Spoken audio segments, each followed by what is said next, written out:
But ఇంగ్లీష్లో వేరే ఉంది, తెలుగులో వేరే ఉంది, ఇంగ్లీష్లో వేరే ఉంది. ఇంగ్లీష్లో for wrath killeth the foolish man, తెలివి లేని వాని కోపమే చంపుతుంది.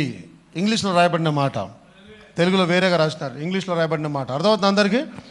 For wrath killeth the foolish man, తెలివి లేని వాని కోపమే చంపుతుంది. లోకంలో మనం స్కూల్లో చదువుకున్న సామెత ఉంది, ఏంటది? తన కోపమే తన శత్రువు, తన శాంతమే తనకు రక్ష, దయ చుట్టంబో. తర్వాత అక్కడికేనా? ఓకే.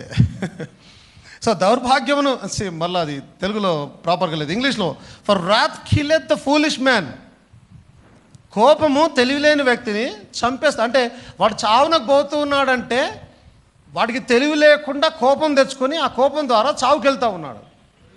అర్థమవుతుందా? And envy slayeth the silly one, ఇంకా సిల్లీ అంటే బుద్ధి లేనని రాశారు తెలుగులో. ఆ బుద్ధి లేని వ్యక్తి అసూయ వలన, వేరే వాళ్ళ మీద అసూయ పడడం వలన కూడా అతడు చచ్చిపోతాడు. కోపము అసూయ ఆల్మోస్ట్ అన్ని ఒకే ఫ్యామిలీకి చెందినవి అవన్నీ కూడా. ఎప్పుడైతే వేరే వాళ్ళ మీద అసూయ పడ్డప్పుడు నీకు అనారోగ్యం వస్తుంది మెల్లిగా మెల్లిగా మెల్లిగా మెల్లిగా నువ్వు చావడానికి సిద్ధపడతావు. యోబు రాశాడు ఆ మాటని. యోబు రాశాడు for wrath killeth the foolish man and envy slay the silly one. ఆమేన్. సో కోపం అనేది మంచిది కాదు. ఎప్పుడు కూడా మనం ఎక్కువ కోపాలు పెట్టుకోకూడదు, పగలు పెట్టుకోకూడదు, ద్వేషం పెట్టుకోకూడదు, అసూయలు పెట్టుకోకూడదు. అర్థమవుతుంది అందరికీ? మనం అవన్నీ చేయడానికి లేదు. మనము ప్రేమ కలిగే ఉండాలి, కోపాన్ని తగ్గించుకోవాలి. ఆ టైంకి కోపం ఉన్నా ఆ తర్వాత వెంటనే కోపము తగ్గించుకోవాలి. ఆమేన్. కొద్దిగా ముందుకెళ్ళి నేర్చుకునే ప్రయత్నం చేస్తాం. కోపం ఎప్పటికి కూడా మంచిది కాదు. కోపం వలన మంచి జరిగినట్టు ఎక్కడా లేదు, చరిత్రలో లేదు. కోపిష్టి మేలులు పొందుకున్నట్టు చరిత్రలోనే లేదు. కోపం వలన గొడవలు ఎక్కువ అవుతాయి, కోపం వలన సమాధానం పోతుంది, కోపం వలన శత్రువులు పెరుగుతారు. ఏమి? కోపం వలన ఇంట్లో గొడవలు అవుతాయి, భార్యాభర్తల మధ్య గొడవలు అవుతాయి. కోపం వలన సొసైటీలో చెడ్డ పేరు వస్తుంది. కోపం వలన సొసైటీలో నీకున్న మర్యాద పోతుంది. చాలా విషయాలు ఉన్నాయి. కోపం మంచిది కాదు. అయితే సృష్టి ఆరంభంలోనే చూసినట్టయితే ఎప్పుడైతే ఆ ఇద్దరు అన్నదమ్ములు దేవునికి బలి అర్పించడానికి అర్పణ ఇవ్వడానికి వచ్చారో, కయ్యూన్ అండ్ హేబెల్, వారిద్దరు వచ్చినప్పుడు హేబెల్ యొక్క అర్పణను దేవుడు లక్ష్య పెట్టాడు, అంగీకరించాడు. అయితే కయ్యూను దానికి కోపం తెచ్చుకున్నాడు. నా అర్పణ ఎందుకు లెక్క పెట్టలే అని కోపము, అసూయ ఇవన్నీ తెచ్చుకున్నాడు. అరే వీడు నాకన్నా చిన్నోడు, వీని అర్పణ దేవుడు లెక్క పెట్టాడే, నా అర్పణ లెక్క పెట్టలేదే అని ఒక రకమైన కోపం తెచ్చుకొని ఆయన మీద వెంటనే ఏం చేశాడు? తమ్ముని మర్డర్ చేశాడు. అంటే కోపం ఏం చేసింది? చావును తీసుకొని వచ్చింది. అది కూడా ఎప్పుడు? సృష్టి ఆరంభంలోనే. అలా ఆరంభమైందో 2-3 అధ్యాయాలు జరిగినా లేదో ఒక వ్యక్తి మర్డర్ అయిపోయినాడు, అక్కడ చంపేసినాడు ఆ వ్యక్తి కోపం వచ్చేసి. అంటే కోపం ఏంటి? మంచిది కాదు అది.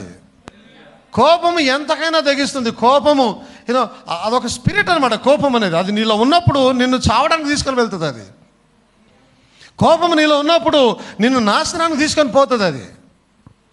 అందుకే సొంత తమ్ముని మర్డర్ చేసేసినాడు ఆయన, హేబెలు. ఆమేన్. మనకు అవన్నీ తెలిసిన విషయమే, అవునా? దేవునికి స్తోత్రం కలుగును గాక. ఆదికాండము 4వ అధ్యాయము 5వ వచనంలో చూడండి ఏం రాయబడిందో అక్కడ.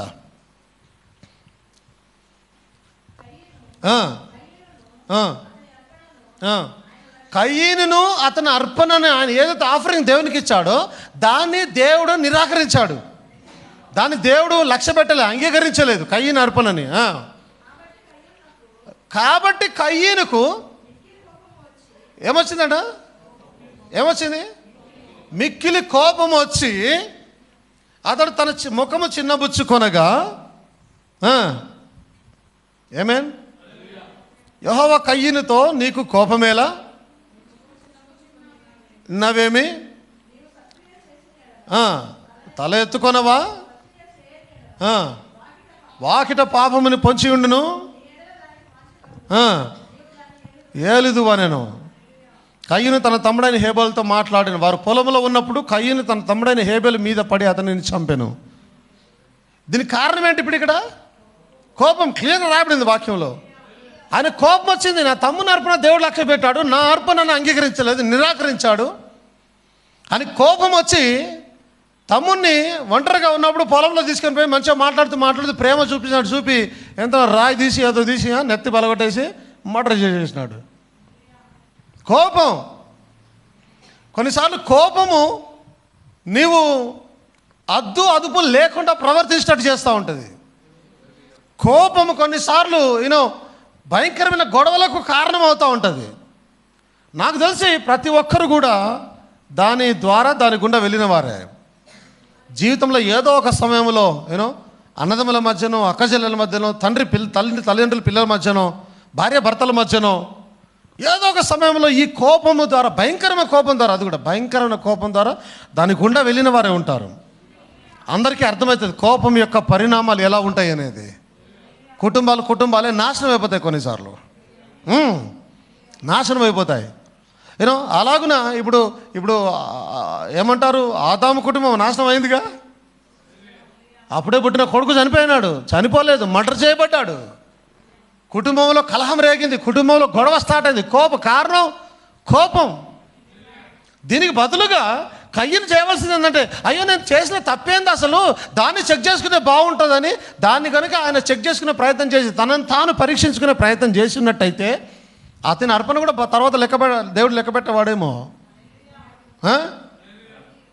కానీ తాను ఎట్టి పరిస్థితుల్లో అటువైపునకు వెళ్ళకుండా, తాను చేసిన తప్పులు గ్రహించకుండా, దేవునికి ఎందుకు కోపం వచ్చింది, దేవుడు ఎందుకు నా అర్పణను అంగీకరించలేదు, దేవుడు ఎందుకు నా ఆఫరింగ్ని అంగీకరించలేదు అని కోపం తెచ్చుకోకుండా ఆ రకంగా ఆలోచించినట్టయితే పశ్చాత్తాపానికి వెళ్ళేవాడేమో ఆయన. కానీ కోపం తెచ్చుకొని దేవుని మీద ఎగబడ్డాడు. వచ్చి అడుగుతూ అంటున్నాడు, నా తమ్మునికి నేనేమన్నా కావలి వాడినా అంటే ఆ వ్యక్తిలో కోపం అంటే దయ్యం ఉన్నది ఆ వ్యక్తిలో. లేదంటే దేవునికి విరుద్ధంగా అలా మాట్లాడగలిగే దమ్ము ఆ వ్యక్తికి ఎక్కడిది? ఒక వ్యక్తిలో దురాత్మ ఉంటే తప్ప అతడు ఆ రకంగా ఎదురాడే స్వభావాన్ని కలిగి ఉండలేడు. కయ్యనులో దురాత్ముడున్నాడు. కయ్యను దుష్టుని సంబంధి అయినాడు, సాతాను బిడ్డ అయినాడు, దేవునికి విరుద్ధంగా మాట్లాడుతూ ఉన్నాడు. ఆదామేమో దేవుని ఆత్మ కలిగిన వాడు భయపడి చెట్లలో దాక్కున్నాడు పోయి, ఆదమ్మ అని పిలవగానే. ఇక్కడ దేవుడు వచ్చి ఏంది నువ్వు ఎందుకు ఇలా ఉన్నావు ఏంటి అని కోపంతో అడుగుతుంటే ఉల్టా మాట్లాడుతున్నాడు. ఆయన భయపడాల్సింది పోయి. అక్కడ అర్థమవుతుంది ఎవరు దేవుని బిడ్డ, ఎవరు దయ్యం బిడ్డ, ఎవరు ప్రేమతో ఉన్నారు, ఎవరు కోపంతో ఉన్నారు. తమ్ముని లేపేశాడండి. కోపం మంచిది కాదు. ఏమేన్ హామాను దగ్గరికి వెళ్ళినట్టయితే ఒకసారి చూడండి, ఎస్తేరు 3వ అధ్యాయం 5వ వచనం నుంచి చూడండి. మొర్దెకై వంగకయు నమస్కరింపకయు ఉండుట హామాను చూసినప్పుడు బహుగా కోపగించి. ఏమైందట? హామానుకి ఏమైంది అంటే, హామాను ఒక లీడర్ అయి ఉన్నాడు. ఆ లీడరు అలా వస్తూ ఉన్నప్పుడు ఆ గేట్ దగ్గర నిలబడ్డప్పుడు ఎప్పుడో మరి మొర్దెకై ఆయనకు నమస్కరించక, సెల్యూట్ చేయక, గ్రీటింగ్స్ చెప్పక, good morning, good night, good afternoon చెప్పక, ఈయన వంగక, సలాం చేయక ఉన్నందుకు హామానికి ఏమైంది? వీడు నన్ను గౌరవించట్లేదు, వీడు నాకు నమస్కారం చేయట్లేదు, వీడు నేను వచ్చినప్పుడు రెస్పెక్ట్ ఇవ్వడం లేదు, వంగడం లేదు అని కోపం వచ్చి ఈ మొర్దెకైని చంపడం ఎంతసేపు, వీడు నామంగట ఇలా చేస్తున్నాడు, వీని చంపడం ఎంతసేపు పట్టదు నాకు అని చెప్పి మొర్దెకై యొక్క జనులు ఎవరైనది తెలుసుకొని అహష్వేరోషు యొక్క రాజ్యం అంతట నుండి మొర్దెకై స్వజనులకు యూదులను అందరినీ సంహరించుటకు ఆలోచించెను. రాజైన అహష్వేరోషు యొక్క ఏలుబడి యందు 12వ సంవత్సరమున నీసాను మాసమున అనగా ప్రథమ మాసమున వారు 5వ వచనం చదువుమా 7:5.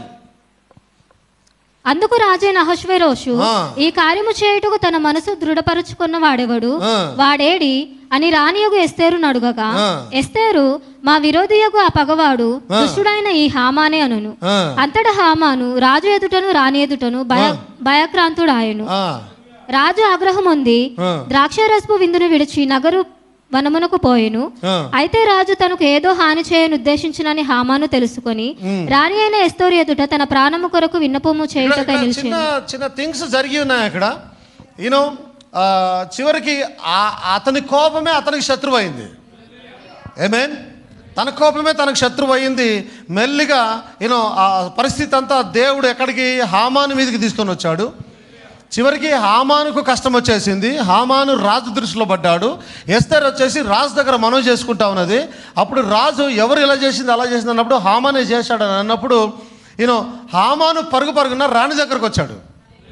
నన్ను క్షమించండి, తప్పైపోయింది అనడానికి వచ్చినప్పుడు అక్కడ విందు జరుగుతూ ఉన్నప్పుడు రాజు కొద్దిగా అలా వెళ్ళేసరికి రాణి పక్కకు తప్పుకున్నప్పుడు రాణి యొక్క సీట్లో ఈ హామాను పడుకున్నాడు. పోయి రాజు అది చూసి, నా ముందే నువ్వు రాణితో ఇలా చేస్తావా, చెడపడానికి వచ్చావా నువ్వు అని చెప్పేసి వీడిని తీసుకెళ్ళి దెబ్బకి అక్కడున్న భటులు ఆయన మీద వచ్చేసి నల్ల ముసుగేసేసారంట. వెంటనే నల్లటి ముసుగేసేసారట.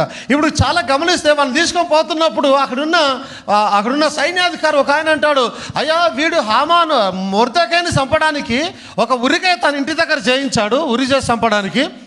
ఆ ఉరికాయ మీదనే ఈయన వేసేయాలంటే రాజు అంటాడు, తీసుకొని వాని ఉరికాయ మీద వాడిని ఉరి తీసేసానని అంటాడు ఆయన. ఇప్పుడు హామానును చంపింది ఎవరు? కోపమే. దానిలో రాజుకు సంబంధం లేదు, ఎస్తేరుకు సంబంధం లేదు, మొర్దెకైకు సంబంధం లేదు. హామానును చంపింది కోపమే. తన కోపమే తన శత్రువు అయింది. తన కోపం ద్వారానే తను చంపబడ్డాడు అక్కడ. ఏమైనా అంటే కోపము మంచిది కాదు. ఏమంటే అందరి దగ్గర ఉన్నారా? అడుగున క్రైస్తవులు ఎంతమంది ఈ రోజున కోపాల గుండా వెళ్తుంటారు, ఎంతమంది బాగా కోపంతో ప్రవర్తిస్తుంటారు. ఇళ్ళల్లో కానీ బయట కానీ రోడ్ల మీద కానీ ట్రావెల్ చేస్తున్నప్పుడు కానీ అదుపు లేకుండా చాలా కోపంగా ప్రవర్తిస్తూ ఉంటారు. ఆ కోపం ఏమవుతుంది, చివరికి నీ ప్రాణాల మీదకి వస్తుంది. సపోజ్ రోడ్డు మీద ఎవడో పోతా ఉన్నాడు, నీకు కూడా కోపం బాగా ఎక్కువ ఉన్నది, నువ్వు వాడేదో అన్నాడు, నువ్వు గట్టిగా మాట్లాడావు, మాట పెరిగింది, కోపం ఇంకా పెరిగింది. వాడు కొద్దిగా రౌడీ లాగా ఉన్నాడు అనుకుందాం, వాడిని ఎంట పడతాడు, ఇక నీ ఇంటి దాకా వస్తాడు, ఇక నీ సంగతి చూస్తూ అంటాడు, ఇక వాడిగా కాపలా కాస్తూ ఉంటాడు. ఇక ఏం చేసినావు, ఇప్పుడు నీ ప్రాణం మీకు తెచ్చుకున్నావు నువ్వు.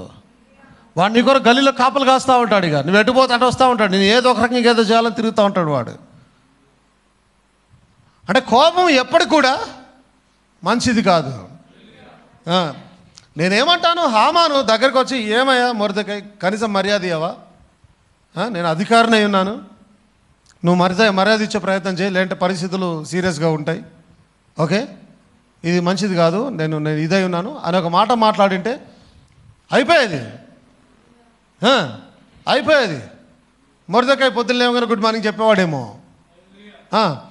డైరెక్ట్గా నువ్వు కోపగించుకొని అటాక్ చేయాల్సిన అవసరం లేదు. వేరే దారులున్నాయి ప్రయత్నించడానికి. వేరే భటులను పంపించి ఎందుకలా చేస్తున్నాడు అడగండి. లేదంటే రాజు దగ్గరికి పోయి, రాజు పలానా వ్యక్తులు ఇలా ప్రవర్తిస్తున్నారు, మన రాజ్యాంగానికే మంచిది కాదు అది, రాజ్యానికే మంచిది కాదు అది, వారు అలాగే ప్రవర్తిస్తే రేపటినాడు రెబెలియన్ పెరిగి ఇంకా ఇదైపోవచ్చు రాజ్యంలో అని రాజుతో మాట్లాడి ఉండాల్సింది.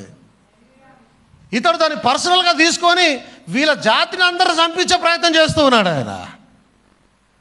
చివరికి తన కోపమే తనకు శత్రువుగా మారి తన ప్రాణాలు మీకు తెచ్చుకున్నాడు. అది ఎలా అంటే ఓ సామెత ఉంది, తాను తవ్విన గుంటలో తానే పడ్డాడు పోయి. అక్కడ రాసింది కూడా ఆ మాటలో, హామాను తవ్విన గుంటలో తానే పడ్డాడు పోయి, చచ్చాడు, ప్రాణం పోయింది. ఏమైంది, మహిమ కలుగును గాక, హల్లెలూయా.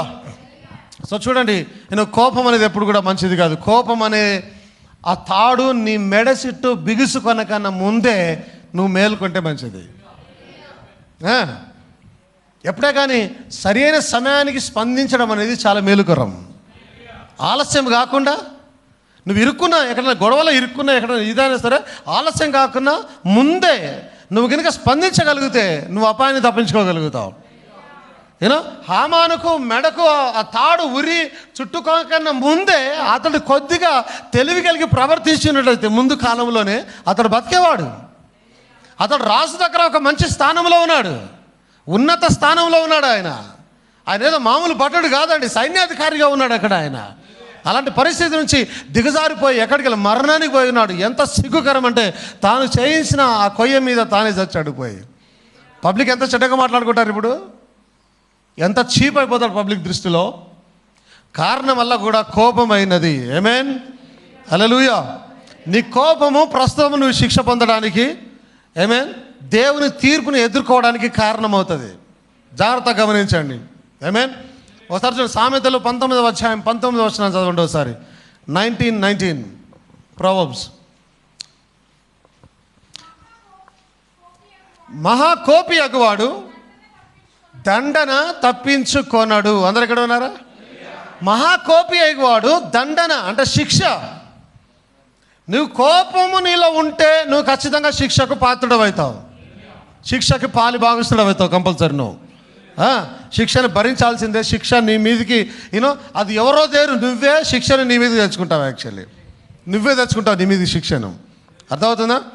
సో కోపం నీకుంటే ఎట్టి పరిస్థితుల్లో వాక్యం ఎన్నడు తప్పు కాజాలదు, వాక్యం నెరవేరుతుంది. మహాకోపి అగవాడు దండన తప్పించుకొనడు, వాని తప్పించినను వాడు మరలా కోపిస్తూనే ఉంటాడు.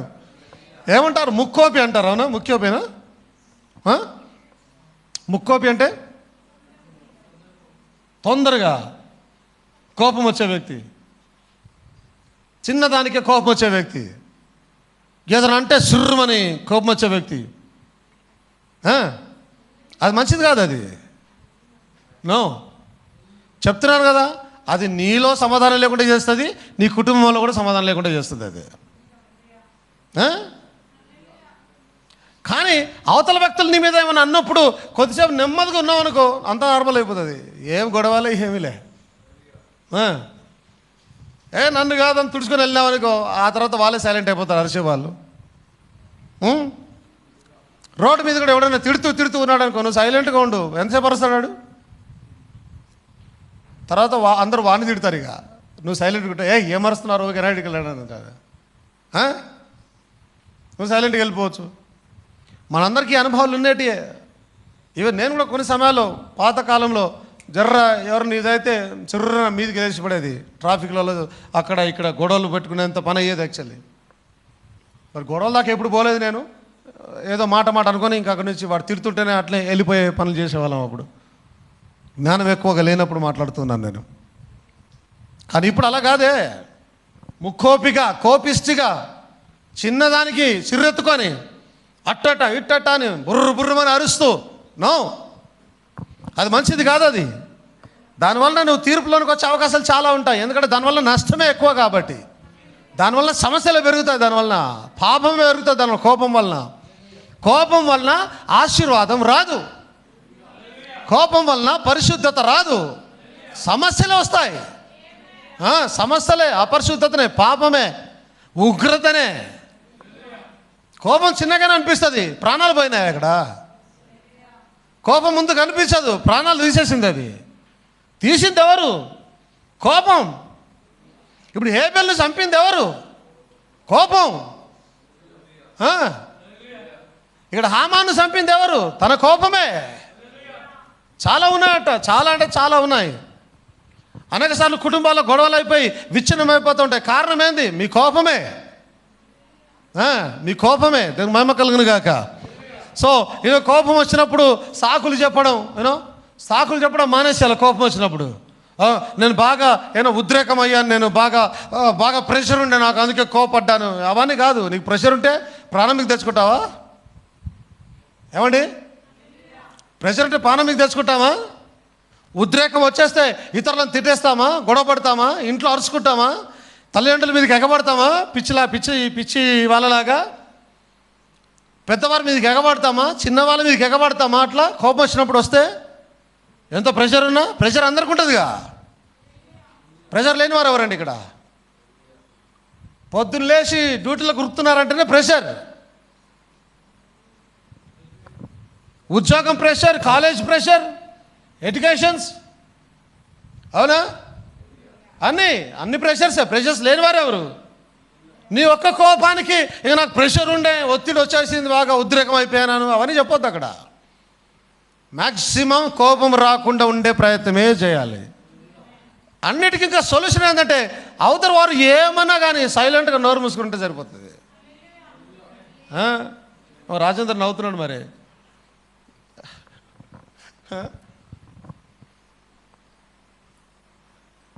వర్ష అరుస్తుందేమో, ఇలా గమనింటావు ఇంట్లో. జోక్ చేస్తున్నావు వర్ష. ఓకే, నువ్వు అరవలే, మంచిదారి నువ్వు. లేదా ఈయన అరుస్తే ఆమె గమ్మున ఉంటుందా మరి? ఎట్లుంటుంది?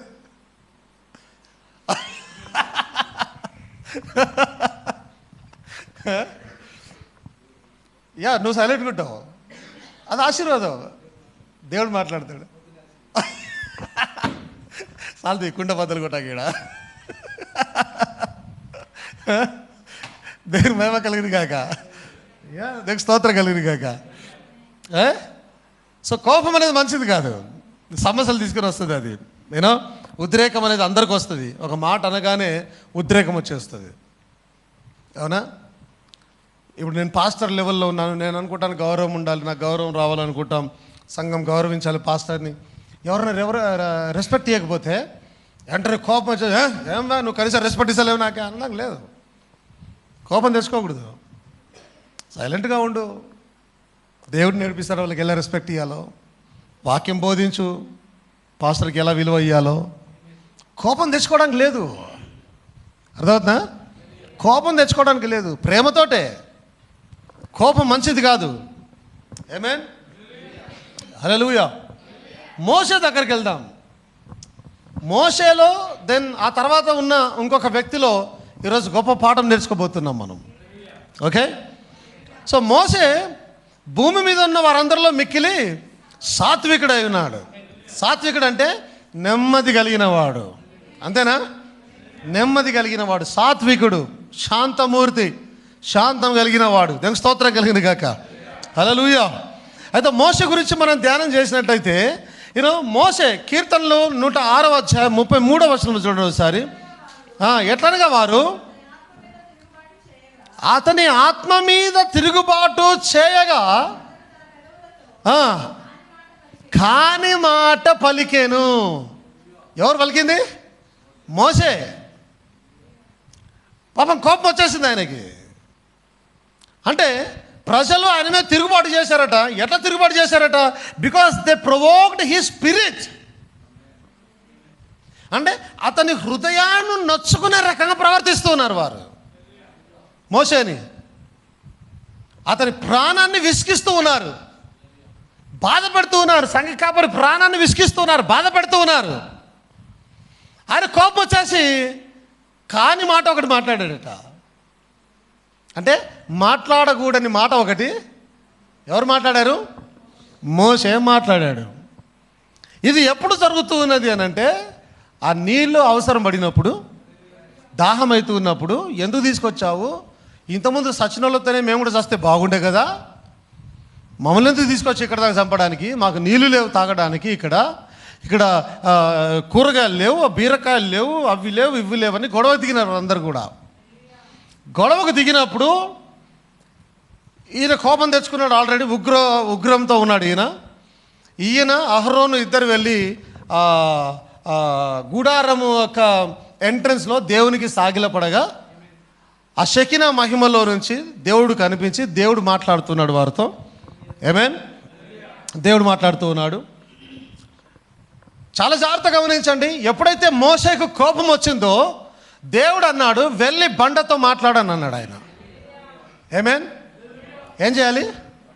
నీ కోపం వస్తే నీ కోపం తగ్గించుకోవడానికి నువ్వేం చేయాలి? బండతో మాట్లాడాలి. ఇప్పుడు ఆ బండ ఎవరో కాదు, క్రీస్తు అయి ఉన్నాడు యాక్చువల్లీ. ఆమేన్. ఇప్పుడు నీ కోపం వస్తే నువ్వేం చేయాలి? బండతో మాట్లాడాలి. సపోజ్ నీ వివాహ జీవితంలో గొడవ అయిందనుకో, డోర్ వేసుకొని లోపలికి పోయి ఏం చేయాలి? బండతో మాట్లాడాలి. నా భార్య నా మీద అరిసిందని కానీ, నా భర్త నా మీద అరిసింది కానీ గొడవ పెట్టుకున్న ప్రయత్నం చేయడానికి లే, నువ్వు కూడా డోర్ వేసుకొని పోయి ఏం చేయాలి? లోపల బండతో మాట్లాడు. మోషేకు ఆయన ఇచ్చిన సొల్యూషన్ ఒక్కటే. ఆయన అన్నాడు, నీ కోపం వచ్చింది కదా, నువ్వు వెళ్ళి బండతో మాట్లాడు. బండతో మాట్లాడితే బండ నీకు సమాధానం ఇస్తుంది, బండ నీకు నెమ్మది ఇస్తుంది, బండ నిన్ను సమస్యల నుంచి బయటకు తీసుకొని వస్తుంది. ఇప్పుడు ఈ ఎడారిలో నీకు ఎవరు దిక్కులేరు, బండయే నీకు దిక్కు. ఇప్పుడు నువ్వు బండతో మాట్లాడిపోయి బండ నీకు సమాధానం, నీ పరిస్థితులను మారుస్తుంది ఈ సమయంలో. దేవుని మహిమ కలిగిన గాక. నీకు ఏ ఇబ్బంది వచ్చినా బండతో మాట్లాడంతే. Speak to the rock. Actually బండతో మాట్లాడగలి. ఏ సమస్య వచ్చినా బండతో మాట్లాడు. అనారోగ్యం వస్తే బండతో మాట్లాడు. ఏమేన్ ఇబ్బంది కలిగితే బండతో మాట్లాడు. ఏమేన్, హల్లెలూయా. నీకు ఎటువంటి కష్టతరమైన పరిస్థితులు వచ్చినా డోర్ వేసేసుకో, లోపల బండ వస్తాడు నీ దగ్గరికి. ఆ బండతో మాట్లాడు అని మోషేతో అన్నాడు, పోయి బండతో మాట్లాడు. ఏమేన్, హల్లెలూయా. ఆయన అన్నాడు, బండతో మాట్లాడు, నీ కోపం తెచ్చుకోమాక.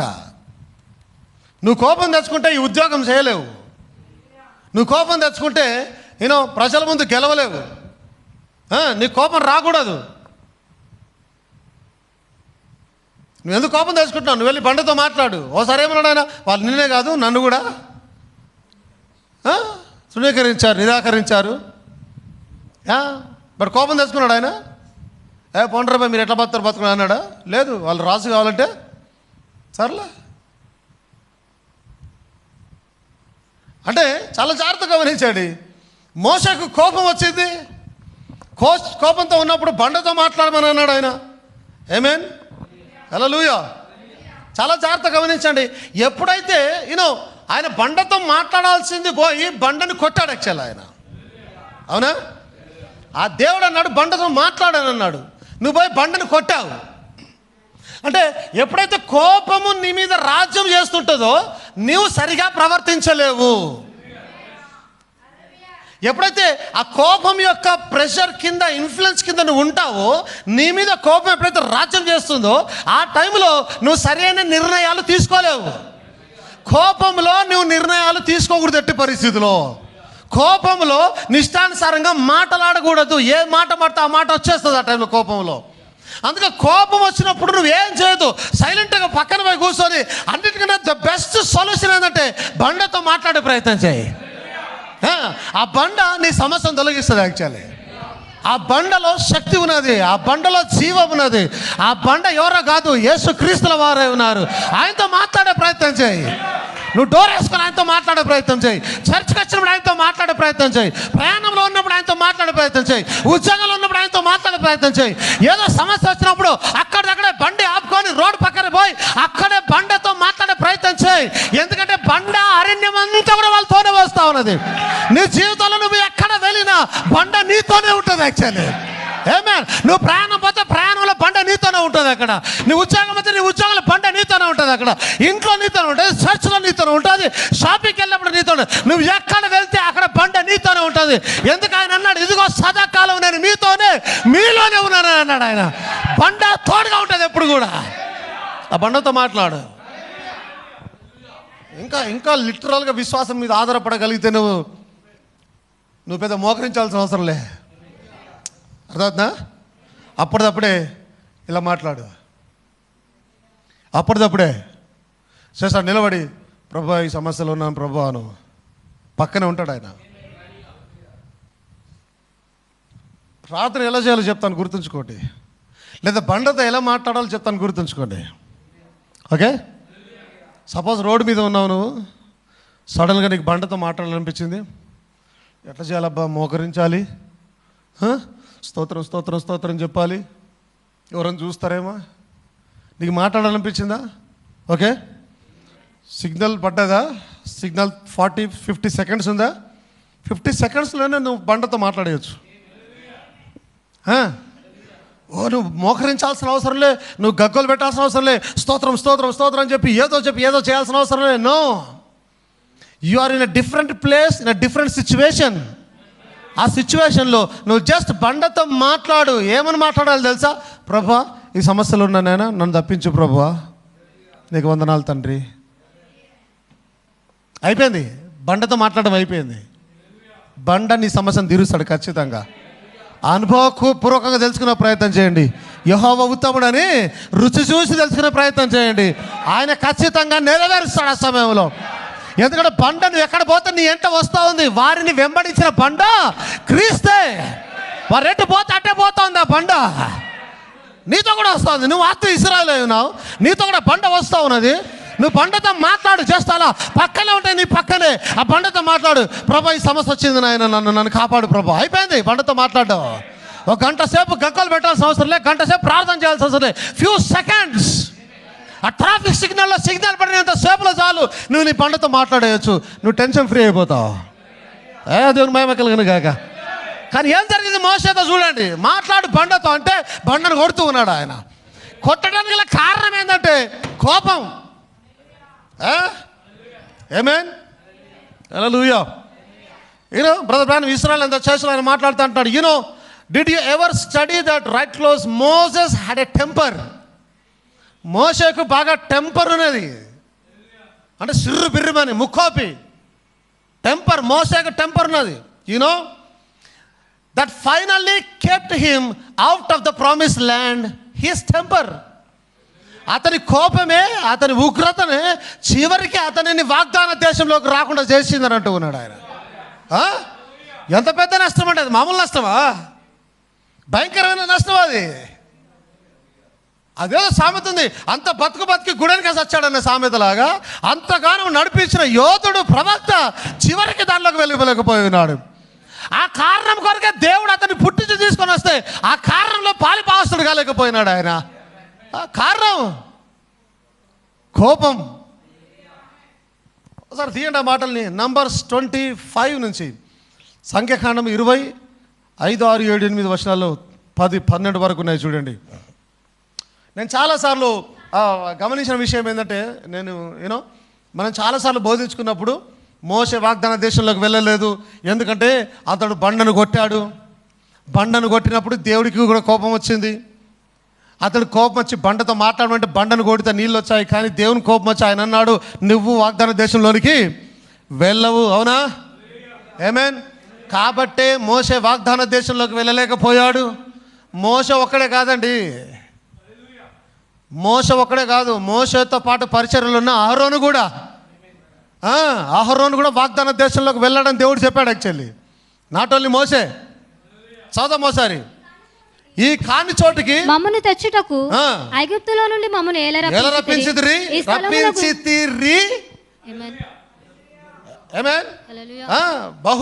బహువచనం. ఎవరు? మోషే అహరోనులు. ఈ స్థలములో గింజలు లేవు, అంజూరలు లేవు, ద్రాక్షలు లేవు, దానిమ్మలు లేవు, త్రాగుటకు నీళ్లే లేవనిరి. అప్పుడు మోషే అహరోనులు సమాజం ఎదుట నుండి ప్రత్యక్షపు గుడారం యొక్క ద్వారంలోనికి వెళ్ళి, చర్చి ద్వారంలోనికి వెళ్ళి సాగిలపడగా యెహోవా మహిమ వారికి కనబడెను. అంతటా యెహోవా మోషేకి ఇలాగున సెలవిచ్చెను, మోషేతో ఇలా చెప్తూ ఉన్నాడు, నీవు నీ కర్రను తీసుకొని నీవును నీ సహోదరుడైన అహరోనును ఒకళ్ళని పంపిస్తలేడు ఆయన. అవునా? ఆజ్ఞ ఎవరికి ఇస్తున్నాడు? ఇద్దరికి ఇస్తున్నాడు ఆయన. నీవును నీ సహోదరుడైన అహరోనును ఈ సమాజమును పోగు చేసి వారి కనుల ఎదుట ఆ బండతో మాట్లాడుము. ఏమన్నాడు ఆయన? ఇప్పుడు పోయి డోర్ వేసుకొని మాట్లాడబట్టలేడు ఆయన. పబ్లిక్ లోనే ఆ బండతో మాట్లాడు. వాళ్ళని తీసుకొని పో, ఆ బండ దగ్గరికి వాళ్ళని తీసుకొని పో, వాళ్ళ ఎదుటనే ఆ బండతో మాట్లాడుము. అది నీళ్ళిచ్చును, నీవు వారి కొరకు నీళ్లను బండలో నుండి రప్పించి సమాజమునకు వారి పశువులకు త్రాగుటకిమ్ము. యెహోవా అతనికి ఆజ్ఞాపించినట్లు మోషే ఆయన సన్నిధి నుండి ఆ కర్రను తీసుకొని పోయెను. తరువాత మోషే అహరోనులు ఆ బండ ఎదుట సమాజమును పోగు చేసినప్పుడు అహరోనులు, ఎందుకంటే ఎప్పుడైతే పరిచర్య స్టార్ట్ అయిందో మోషే ఒకంతో పరిచర్య స్టార్ట్ అవ్వలే. పరిచర్యలో ఆయనకు అసోసియేట్ పాస్టర్గా ఉండడానికి అహరోను ఇచ్చినాడు దేవుడు.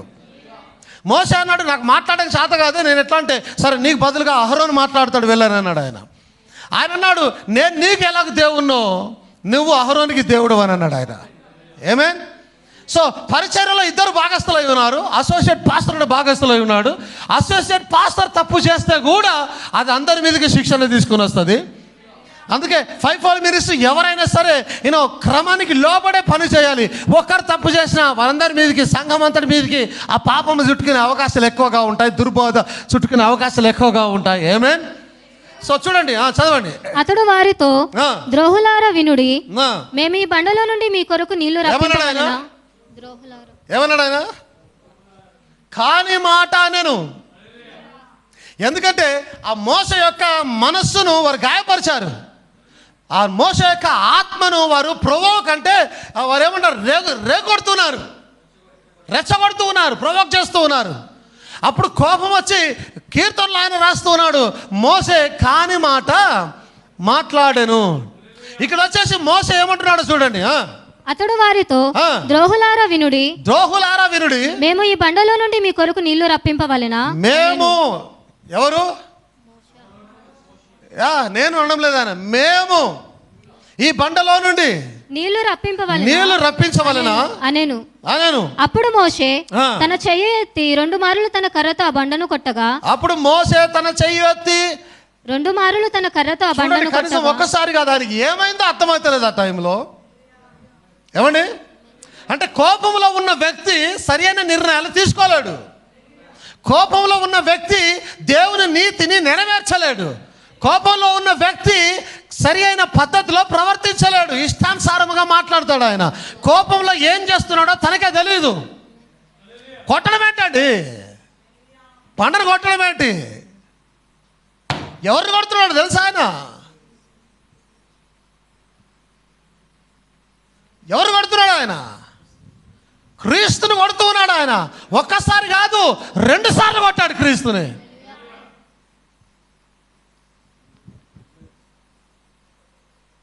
ఇంగ్లీష్లో రాయబడింది 8వ వచనంలో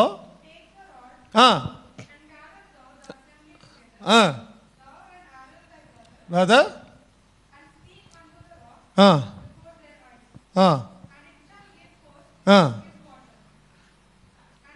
and it shall give forth his water. his అంటే అతడు, ఆయన. ఇంగ్లీష్లో ఏమంటుంది? పర్సనల్ ప్రొనౌన్సియేషన్ ఏంటంటే ఏమంటారు?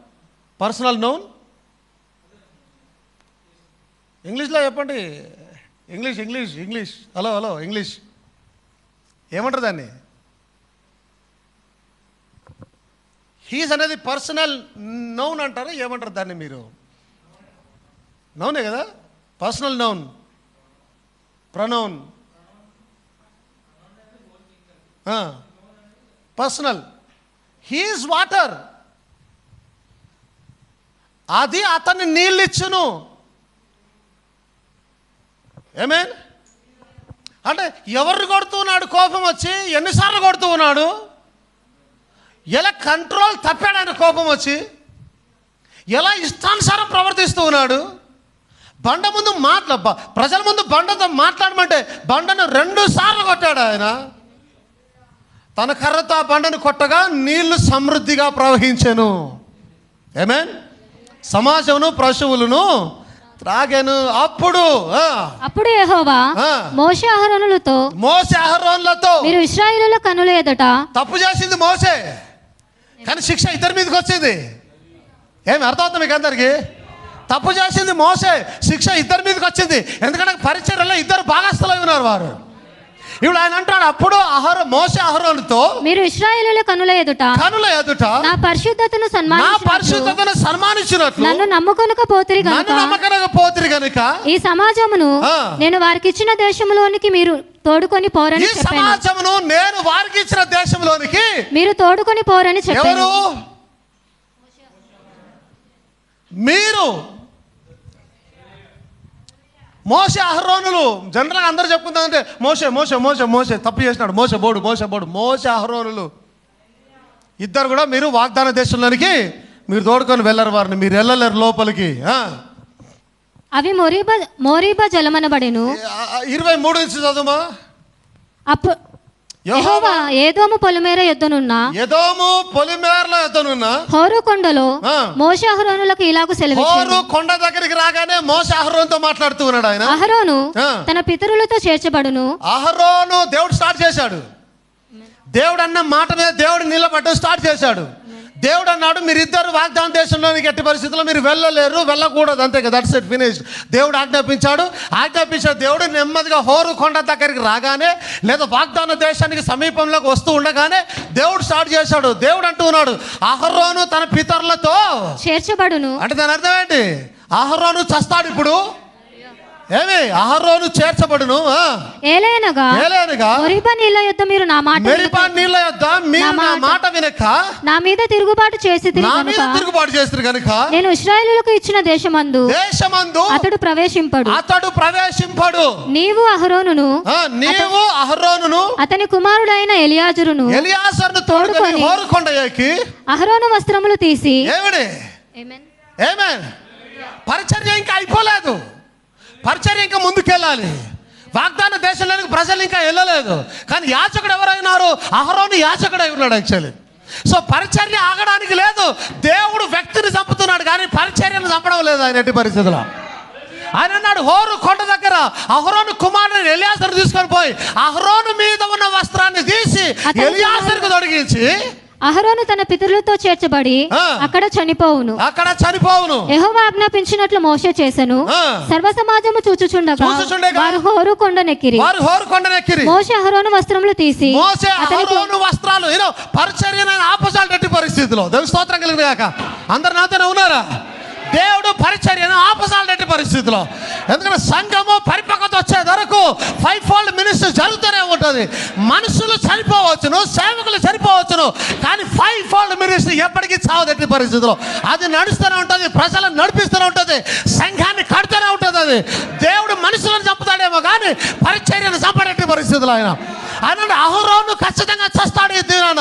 కానీ అతని పరిచర్య సావదట్టి పరిస్థితుల్లో అతని పరిచర్య ఏంటి?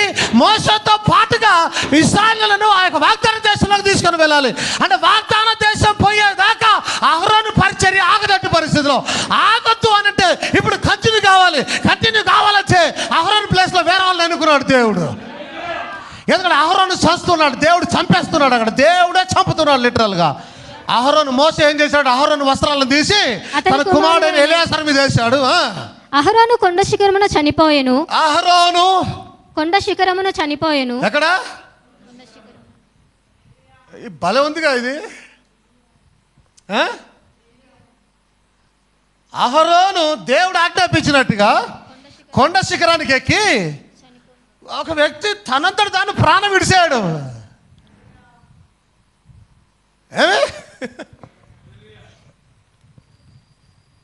వెళ్ళి అహరోను ప్రాణం విడిచాడు. తరువాత మోషేయు ఎలియాజరును ఆ కొండ దిగి వచ్చిరి. ఇప్పుడు అహరోను ప్లేస్ లో ఎలియాజరు వచ్చాడు.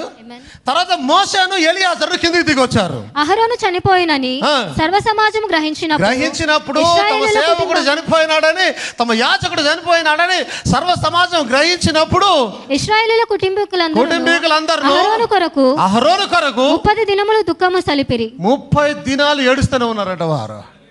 30 days తమ సేవకుడు చనిపోయినాడు. మా సేవకుడు మా మధ్య లేకుండా వెళ్ళిపోయినాడు. మా సేవకుడిని దేవుడు తీసుకొని వెళ్ళిపోయినాడని. ఆమేన్. 30 దినాలు వారు దుఃఖాన్ని సలుపుతూ ఉన్నారు. ఆమేన్. It's not only Moses, even Aaron. మోసే ఒక్కడే కాదు, ఇద్దరితో అన్నాడు, ఇద్దరిని పోనీయలే. నిన్న కాటేజ్ మీటింగ్లో చెప్పాను కదా, నేబో పర్వతం మీద పిస్గా కొండకి. అంతేనా? ఎవరు వచ్చారు? అహరోను చంపాడు ఆయన. ఇప్పుడు మోసే టైం వచ్చింది. దొరకలితే తీయండి దాన్ని ఒకసారి. మోషే మోయాబు మైదానము నుంచి యెరికో ఎదుటనున్న పిస్గా కొండకు వరకు పోయి. ఎక్కడ వరకు? పిస్గా కొండ వరకు పోయి నెబో శిఖరానికి ఎక్కి అప్పుడు యెహోవా దాను వరకు ఐ థింక్ అక్కడ ఏదో మర్మం కనిపిస్తుంది నాకు యాక్చువల్ అక్కడ. ఎందుకంటే అహరోను వచ్చేసి ఆ హోరు శిఖరానికి ఎక్కి చచ్చిపోయినాడు ఆయన. మోసే వచ్చేసి నెబో శిఖరాన్ని ఎక్కి చనిపోతూ ఉన్నాడు ఆయన. ఆమేన్. దేవుడు తర్వాత ఇప్పుడేం లేదు, దేవుడు తర్వాత ఓపెన్ చేయను కాక ఏదైనా ఉంటే అక్కడ. హల్లెలూయా. ఇప్పుడు మోసే నెబో శిఖరానికి ఎక్కి అప్పుడు యెహోవా దాను వరకు గిలాదు దేశమంతయు నఫ్తాలి దేశమంతయు ఎఫ్రాయిము మనుషుల దేశమును. ఇదంతా మేము చెప్పినాం కదా దినాన. కనిపిస్తున్న వాగ్దాన దేశం ఎవరెవరికి ఏదైతే ఇస్తున్నాడో మొత్తాన్ని చూపిస్తున్నాడు ఆయన. మరి యెహోవా అతనితో ఇట్లా, నేను నీ సంతానములకు ఇచ్చేదనని అబ్రహాము ఇస్సాకు యాకోబులకు నేను ప్రమాణము చేసిన దేశము ఇది. కనులారా నేను దాన్ని చూడవచ్చుతిని గాని నీవు నది దాటి అక్కడికి వెళ్ళకూడదు. యెహోవా సేవకుడైన మోషే యెహోవా మాట చొప్పున మోయాబు దేశంలో నీ సంతానములకు ఇచ్చేదనని అబ్రహాము ఇస్సాకు యాకోబులకు నేను ప్రమాణము చేసిన దేశము ఇదే. కన్నులారా నిన్ను దాన్ని చూడనిచ్చితిని గాని నీవు నది దాటి అక్కడికి వెళ్ళకూడదు. యెహోవా సేవకుడైన మోషే. ఎందుకంటే దేవుడే మాట మీద నిలబడతాడు ఖచ్చితంగా ఆయన. ఎవరైనా కానీ అవతల వారు. మోసే కూడా తప్పించుకోలేకపోయినాడు. ఏమన్నా దేవుని దగ్గర ఫేవరెటిజం లేదు, లేదు, ఇలా ఫేవరెటిజం లేదు. ఈయన నావాడు, ఇట్లా నేను ప్రేమిస్తున్న బాగా తప్పించుకుంటా, ఏమిలే. దేవుడు తన వాక్యాన్ని చూస్తాడంతే, అక్కడ దేవుడు తన మాటను చూస్తాడు అక్కడ, అంతే. దాని మహిమ కలుగును గాక. సో ఆ టైంకి అక్కడికి వచ్చేసారు. యెహోవా సేవకుడైన మోషే యెహోవా మాట చొప్పున మోయాబు దేశంలో మృతి నొందెను. యెహోవా మాట చొప్పున మోయాబు దేశమున మృతి పొందెను. బెత్బాయోరు ఎదుట మోయాబు దేశములోనున్న లోయలో అతడు పాతి పెట్టబడెను. అతని సమాధి ఎక్కడనున్నదో నేటి వరకు ఎవరికి తెలియదు. పాతి పెట్టబడెను, సమాధి ఎక్కడున్నదో ఎవరికి తెలియదు. మోషే చనిపోయినప్పుడు 120 సంవత్సరముల ఈడుగలవాడు. అతనికి దృష్టి మాంద్యము కాలేదు, అతని సత్తువ తగ్గలేదు. ఇశ్రాయేలీయులు మోయాబు మైదానములలో మోషేను బట్టి 30 దినములు దుఃఖము సలుపగా మోషేను గూర్చిన దుఃఖము సలిపిన దినములు సమాప్తమాయెను. మోషే తన చేతులను నూను కుమారుడైన యెహోషువ మీద ఉంచి ఉండెను కనుక అతడు జ్ఞానాత్మ పూర్ణుడాయెను. కాబట్టి ఇశ్రాయేలీయులు అతని మాట విని యెహోవా మోషేకు ఆజ్ఞాపించినట్లు చేసిరి. ఐగుప్తు దేశంలో ఫరోకును అతని సేవకులందరికీ అతని దేశం అంతటికి చాలు. సో ఇప్పుడు మోషేను చూసి, అరే మోషలో ఇంకా చాలా బలం ఉన్నదే, ఈయన ఇంకా ముసలివాడు కాలేదే, నా కొరకు ఇంకా చాలా రోజులు బాగా సేవ చేయగలుగుతాడే, ఇప్పటిదాకా అద్భుతమైన సేవ చేశాడే, అరే ఇప్పుడే సంపత్తు తీసుకొని వెళ్దాం అక్కడికి. ఈవెన్ ఇశ్రాయేల్ దేశం పోయిన తర్వాత, వాగ్దానం దేశం పోయిన తర్వాత మోషే ఇంకా చాలా సంవత్సరాలు ఏళ్తాడు ఆయన చాలా చక్కగా, నాకు ఇలాంటి సేవకులు దొరకడం చాలా కష్టమే అని ఏమనుకోలేదు ఆయన. మాట వాక్యం మీద నిలబడ్డాడా లేదా? బ్రదర్ బ్రానమ్ అంటాడు, దేవుడు తన వాక్య విషయమై తన మనస్సు మార్చుకోనటువంటి పరిస్థితిలో చేయాల్సింది చేసి తీరుతాడు, పలికిన మాట చేసి తీరుతాడు. ఆయన తప్పించుకునే దేవుడే కాదు. ఏమేన్ నువ్వు నా తగ్గించినావు, ఆమె తగ్గిమంటే ఏమేన్. హల్లెలూయా. ఇందాక ఉన్నట్టుగా ఉండండి, నాకు కష్టమైతే లేదంటే ఈ ఒక్కరోజు స్పీకర్స్ బాగా వరకు దేవుని మహిమ కలుగును గాక. హల్లెలూయా. ఏమి దానికి స్తోత్రం కలుగును గాక. హల్లెలూయా. ఇప్పుడు ఒక మాట చెప్పాలి. మోషే వాగ్దాన దేశం చూడకుండా చనిపోవడానికి గల కారణం ఎవరు? ఆయన కోపమే. పాపం ఆయన కోపము ఏం చేసింది? ఆయనతో ఉన్న వారి మీద ఎఫెక్ట్ అయిపోయింది. అహరోను తప్పు చేశాడా? అహరోను కోపం వచ్చిందా? కోపం వచ్చినా ప్రవర్తించే పని చేసినాడా? లేదు. ఇప్పుడు మోసే చేసిన తప్పుకి అహరోను కూడా వేసేసినాడు దేవుడు. మీరు వాగ్దాన దేశం వెళ్ళరన్నారు. మేబీ కర్ర లేపినప్పుడు మోసే ఆపాల్సి ఉండేనేమో, అహరోను ఆపాల్సి ఉండేనేమో. అరే దేవుడు అలా చెప్పలేదు కదా, నువ్వు అలా ఎందుకు చెప్తున్నావు? బైబిల్ ఇలా లేదు కదా, నువ్వు అలా బోధిస్తున్నావు?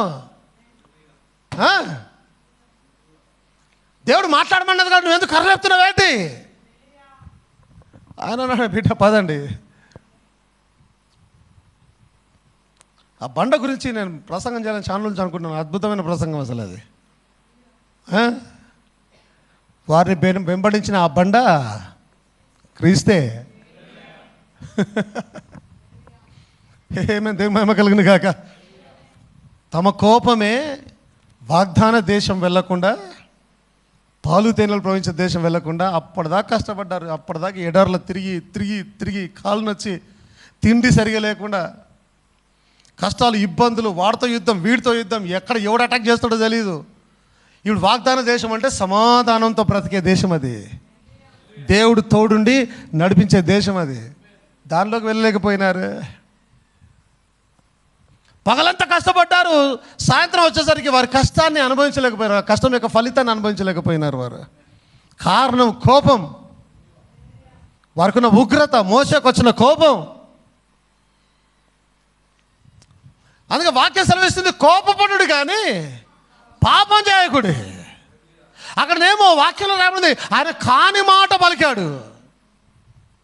అంటే మాట్లాడకూడని మాట పలికాడు అక్కడ ఆయన. ఆమేన్. కోపపడుడి కానీ పాపము చేయకుడి. ఎఫెసియన్స్ 4:26. కోపపడుడి కానీ పాపము చేయకుడి. సూర్యుడు అస్తమించు వరకు మీ కోపము నిలిచి ఉండకూడదు. ఎంతవరకట? కోపడు, నేనేమాట ఇంట్లో కోపడు, బయట కోపడు. కోపం అనేది వస్తుంది, మనిషి అన్నాక కోపం వస్తుంది. కానీ ఆ కోపం ఎక్కువసేపు ఉండకూడదు నీలో. ఎక్కువసేపు ఉండకూడదు ఆ కోపం. సూర్యుడు అస్తమించే లోపు నీ కోపం కూడా సూర్యునితో అస్తమించేసి వెళ్ళిపోవాలి. ఉదయం లేవగానే మరలా నార్మల్ మళ్ళా హాయ్ అంటే హాయ్ పలకరించుకోవాలి. ప్రైజ్ ది లార్డ్, ఆమేన్. ఎటువంటి సమస్య లేదు, ఉదయం లేవగానే ఎటువంటి ఇబ్బంది లేదు. కోపపడి కానీ పాపము చేయకూడదు. సూర్యుడు అస్తమించే వరకు మీ కోపము నిలిచి ఉండకూడదు. 431 సమస్తమైన ద్వేషము, దేశము, కోపము, క్రోధము, అల్లరి, దూషణ, సకలమైన దుష్టత్వము.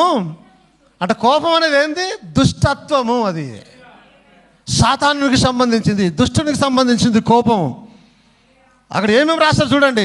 సమస్తమైన ద్వేషము, కోపము, క్రోధము, అల్లరి, దూషణ, సకలమైన దుష్టత్వం మీరు విసర్జించుడి. దేవునికి స్తోత్రం కలుగును గాక. ఆమేన్. హల్లెలూయా, హల్లెలూయా. కాన్సిక్వెన్సెస్ ఆఫ్ వెంజన్స్, పగ తీర్చుకునే దానికి ఉన్నటువంటి పరిణామాలు, కోపం వలన నువ్వు చేసే వాటికి వచ్చే పరిణామాలు. ఆమేన్. అందరు ఇక్కడ ఉన్నారా? నువ్వు కోపడం వల్ల నీకు వచ్చే పరిణామాలు. ఇద్దరు వ్యక్తులను మెయిన్గా చూస్తామని చెప్పిన ఈ దినాన. ఒకటి మోసెస్ని చూసాం మెయిన్గా. ఆమేన్. కోపం వలన భారీ నష్టం చెల్లించుకున్నాడు ఆయన, చాలా భారీ నష్టం. వాగ్దాన దేశంలోకి వెళ్ళకపోయినాడు ఆయన. దేవుడు ఏ ఏ ఏ ఏ ఉద్దేశంతో దేవుడు మోషేను నడిపించుకొని తీసుకొని వచ్చాడో ఆ ఉద్దేశంలోనికి ఆయన వెళ్ళలేకపోయినాడు, మధ్యలోనే ఆగిపోయినాడు తన కోపం ద్వారా. ఆమేన్. రెండవ వ్యక్తి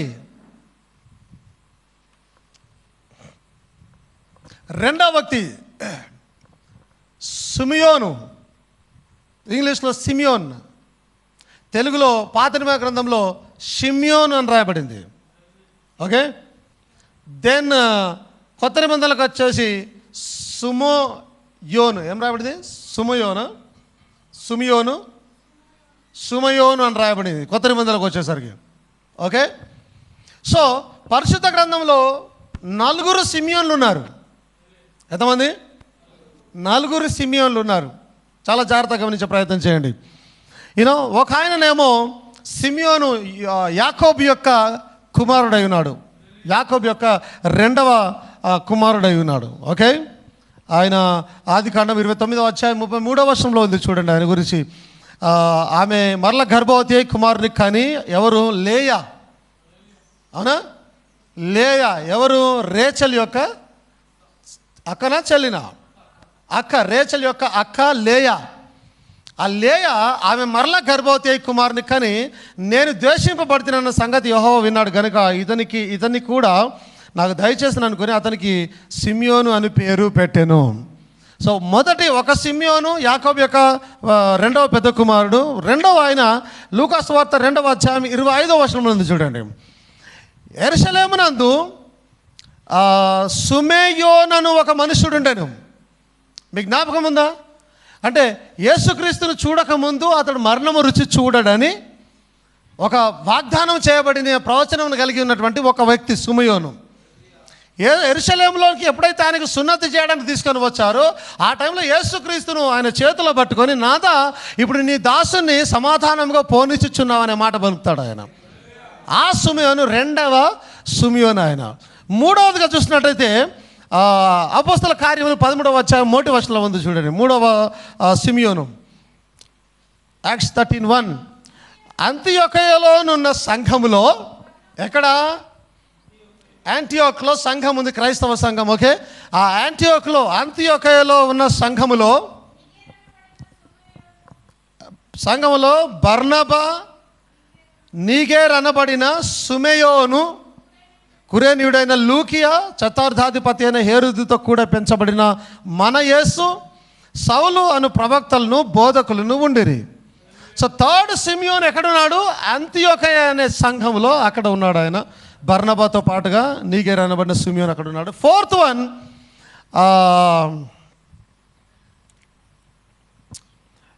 ఆదికాండం 29వ అధ్యాయం 33వ వచనంలో చూసినట్టయితే అక్కడ ఈ యొక్క జీనియాలజీలో, ఆ లైనేజ్లో, యేసుక్రీస్తు లైనేజ్లో వచ్చినటువంటి ఒక వ్యక్తి అక్కడ ఉన్నాడు. ఇది కాదు, యాక్చువల్లీ అది కాదు.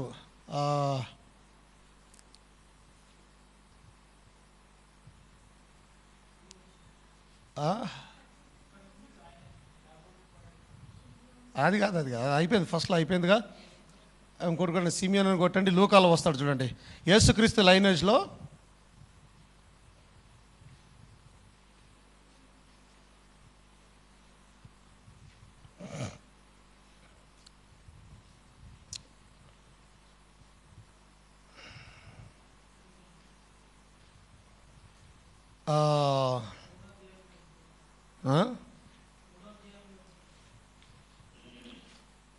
లూకా సువార్త 3:30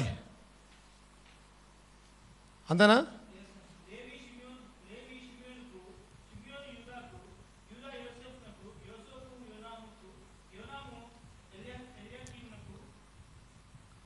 ఎక్కడ ఉంది అది? చదువు, మళ్ళీ చదువు.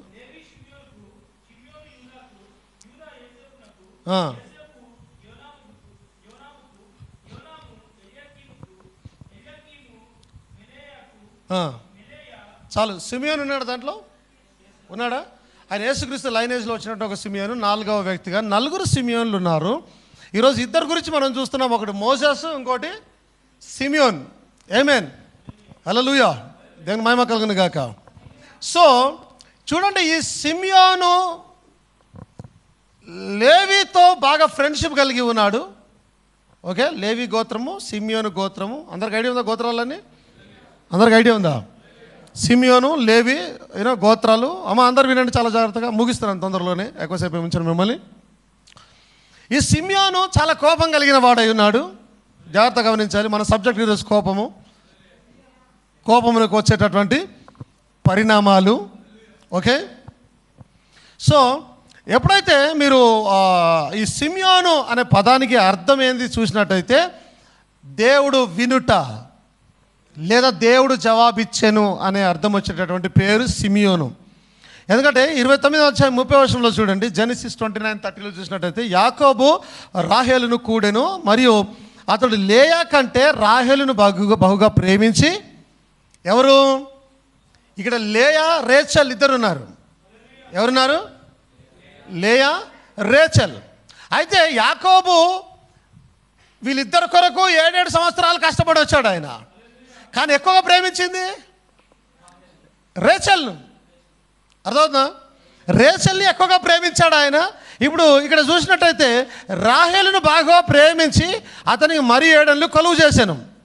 లేయా ద్వేషించబడుట యెహోవా చూచి ఆమె గర్భము తెరిచెను. ఆమేన్. రాహేలు గొడ్రాలై ఉండెను. అర్థమవుతుందా? అక్కడ గర్వానికి, కోపాలకు దేవుడు ఏం చేస్తున్నాడంటే ఒక తీర్పు ఇస్తున్నాడు దేవుడు అక్కడ.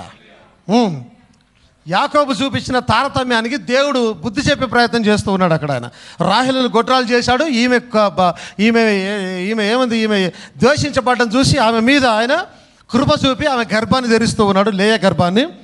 లేయా గర్భవతి అయి కుమారుని కని, యెహోవా నా శ్రమను చూచి ఉన్నాడు కనుక నా పెనిమిటి నన్ను ప్రేమించును కదా అనుకుని అతనికి రూబేన్ అని పేరు పెట్టాను.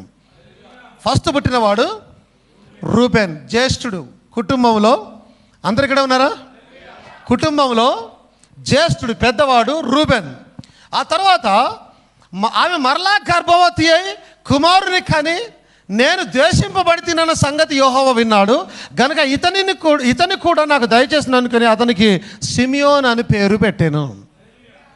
యాకోబు యొక్క 2వ పెద్ద కుమారుడు సిమియోన్. మొదటివాడు జ్యేష్ఠుడు రూబేను, 2వ వాడు సిమియోను. అందరు ఇక్కడ ఉన్నారా? ఆమేన్, హల్లెలూయా, ఆమేన్, హల్లెలూయా. అయితే ఈ సిమియోను చాలా కోపము కలిగిన వాడు. అతడు అతన్ని చూడగానే గుర్తొచ్చేది, లేదా బైబిల్ గ్రంథంలో అతని గురించి బాగా రాయబడిన మాటలు ఏంటంటే, షెకెము దగ్గర ఉన్నప్పుడు, మీకందరికీ ఇదంతా తెలిసిన విషయం. అక్కడ షెకెము దగ్గర ఉన్నప్పుడు తన చెల్లె అయిన దీనాను ఆ షెకెం యొక్క కుమారుడు రేప్ చేసినప్పుడు, అంటే పాడు చేసినప్పుడు, అప్పుడు కోపముతో వాళ్ళందరినీ చంపిన వ్యక్తి సిమియోను. లేవిని తీసుకొని వెళ్ళి చంపాడు. అర్థమవుతుందా? బాగా కోపోద్రేకి అయి ఉన్నాడు. చాలా ఒక భయంకరమైన కార్యాన్ని చేస్తూ ఉన్నాడు తన చెల్లిని చెరిపినందుకు. ఆమేన్. ఈ కారణం చేత ఏం జరిగిందో తెలుసా? అందరు ఇక్కడ చూడండి. ఆమేన్. ఈ కారణం చేత సాధారణంగా మనం ధ్యానం చేసినప్పుడల్లా ఒక రోషాన్ని, ఒక మంచి పని చేశారని, చాలా బాగా చేశారని మనం ఎంతో ధ్యానం చేస్తుంటాం. ఎప్పుడైతే సిమియోను వారందరిని చంపాడు, ఆమేన్, హల్లెలూయా, మనకందరు తెలిసిన విషయమే. వారందరినీ ఆ వ్యక్తి సిమియోను కాదు, ఆ యొక్క షెకెము యొక్క ఒకసారి తీయండి 34:25, జెనసిస్ 34:25. మూడవ దినమున వారు బాధపడుచుండగా యాకోబు కుమారులోని ఇద్దరు. సో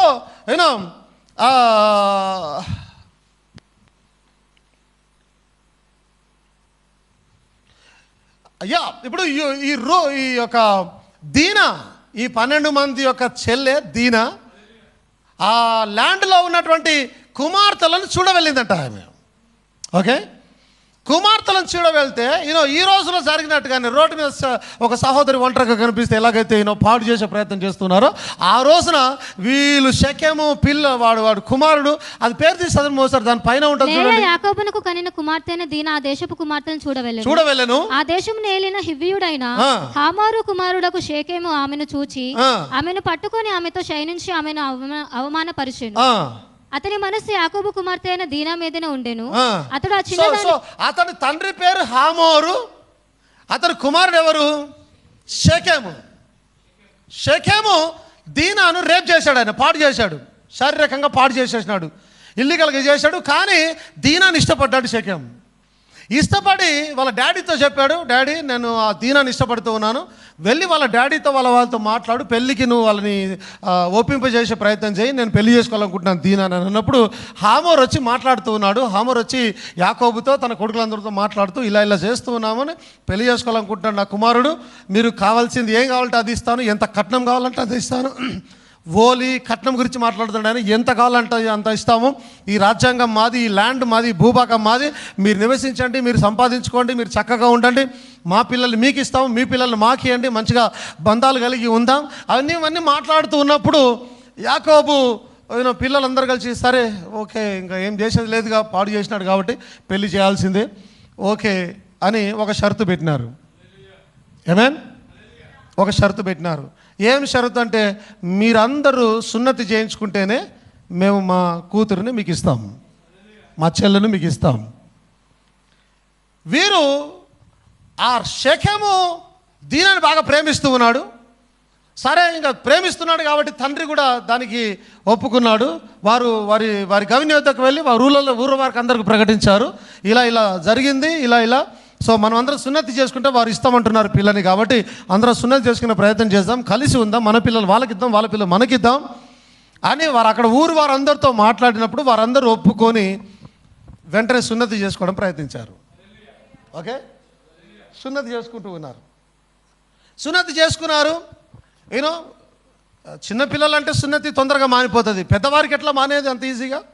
సో వారు 2 రోజులు 3 రోజులు బాగా బాధపడుతున్నారు ఆ నొప్పితో, అది తగ్గక చాలా ఇక అది అప్పుడు ఒక వారం 10 రోజులు టైం పట్టుద్దిగా తేలుకోవడానికి. అందరూ ఒకటేసారి సున్నతి చేయించుకున్నారు, అందరూ బాధపడుతూ ఉన్నారు. 3వ దినమున వారు బాధపడుచు ఉండగా యాకోబు కుమారులలో ఇద్దరు, జాగ్రత్త వినండి, ఎవరు? యాకోబు కుమారులలో ఇద్దరు అనగా, ఇప్పుడు అందరేమో ఆ కట్టుబడికి లోబడి ఉన్నారు, అందరు కట్టుబడికి లోబడి ఉన్నారు, అందరూ ఓకే అనుకుంటున్నారు, ఇక అంతా అయిపోయింది, సరే పెళ్లి చేద్దాము అని అనుకుంటూ ఉన్నారు. ఆమేన్, హల్లెలూయా. ఇన్ని రోజులు ధ్యానం చేసిన ఒక రకంగా అయితే ఈరోజు ఇంకొక యాంగిల్లో దేవుడు మాట్లాడుతూ ఉన్నాడు. అందరు ఓకే అనుకుని ఉన్న టైంలో వారి అన్నదమ్ములలో యాకోబు కుమారులలో ఇద్దరు అనగా దీనా సహోదరులైన షిమ్యోనును లేవియు, దీనా సహోదరుడైన షిమ్యోనును లేవియు. ఓకే, ఎవరిద్దరు? సిమియోను, ఆయనకు తోడు లేవి. ఏమో యాజక గోత్రం, యాజక దాంట్లో సంబంధించిన వాడు. లేవి గోత్రంలో నుంచి యాజకులు వస్తారు. అహరోను అంతా లేవి గోత్రం అయినది. ఇక్కడే ఉన్నారా లేదా మీరంతా? ఆమేన్. అహరోను యాజకుడు ఆ లేవి గోత్రంలో ఉన్నాడు, సిమియోను వారి గోత్రం అయినారు. ఇప్పుడు సిమియోను లేవిని పురికొల్పి వాళ్ళిద్దరూ కలిసి తమ కత్తులు చేత పట్టుకొని ఇప్పుడు 10 మంది ఏమైనారు? సైలెంట్గా ఉన్నారు. ఓకే, యాకోబు కూడా సైలెంట్గా ఉన్నాడు, 10 మంది సైలెంట్గా ఉన్నారు. కనీసం వాళ్ళకి తెలియదు, వీళ్ళు పోయి వాళ్ళని మర్డర్ చేస్తారు సార్ ఈ సమయంలో, వాళ్ళకి తెలియ కూడా తెలియదు. చూడండి, తమ కత్తులు చేత పట్టుకొని ఎవరికి తెలియకుండా ఆ ఊరి మీద పడి ప్రతి ఎవరికి తెలియకుండా ఆ ఊరి మీద పడి ప్రతి పురుషుని చంపిరి. ఆ ఊరి మీద పడి ప్రతి పురుషుని హారానుని చంపారు. హారామేనా? హామోరుని చంపారు, షెకెముని చంపారు.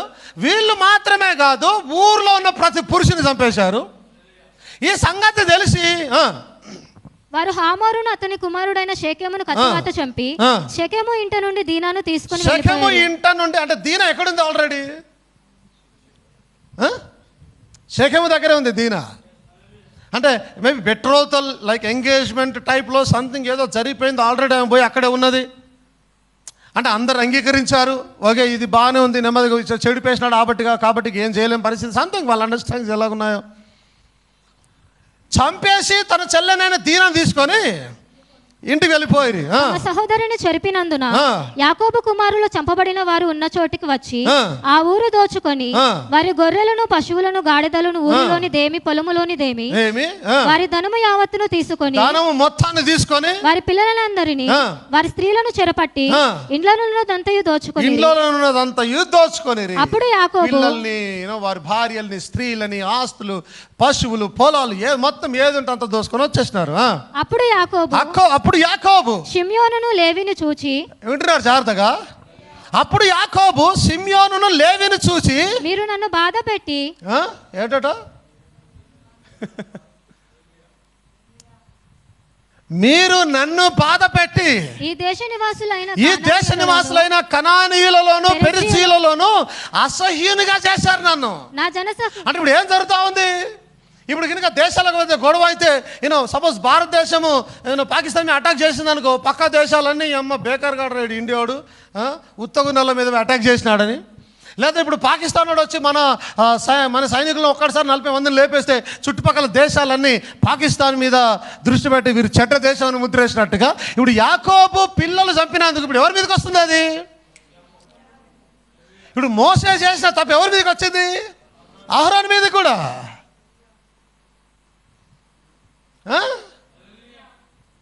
ఇప్పుడు యాకోబు మీదకి వచ్చేసి నన్ను చెడ్డని చేసినారు ఈ చుట్టుపక్కల దేశాలలో, నన్ను పాడు చేసేసినారు, నన్ను బాధ పెట్టి ఈ దేశ నివాసులైన కనానీయులలోను పెరిజీలలోను అసహ్యంగా చేసిద్రి. నా జనసంఖ్య కొంచెమే, ఈయన బాధ ఈయనది. ఈ దేశాలన్నీ కలిసి నా మీద పడితే ఇప్పుడు నేను ఏం చేయాలి మీరు చేసిన పనికి?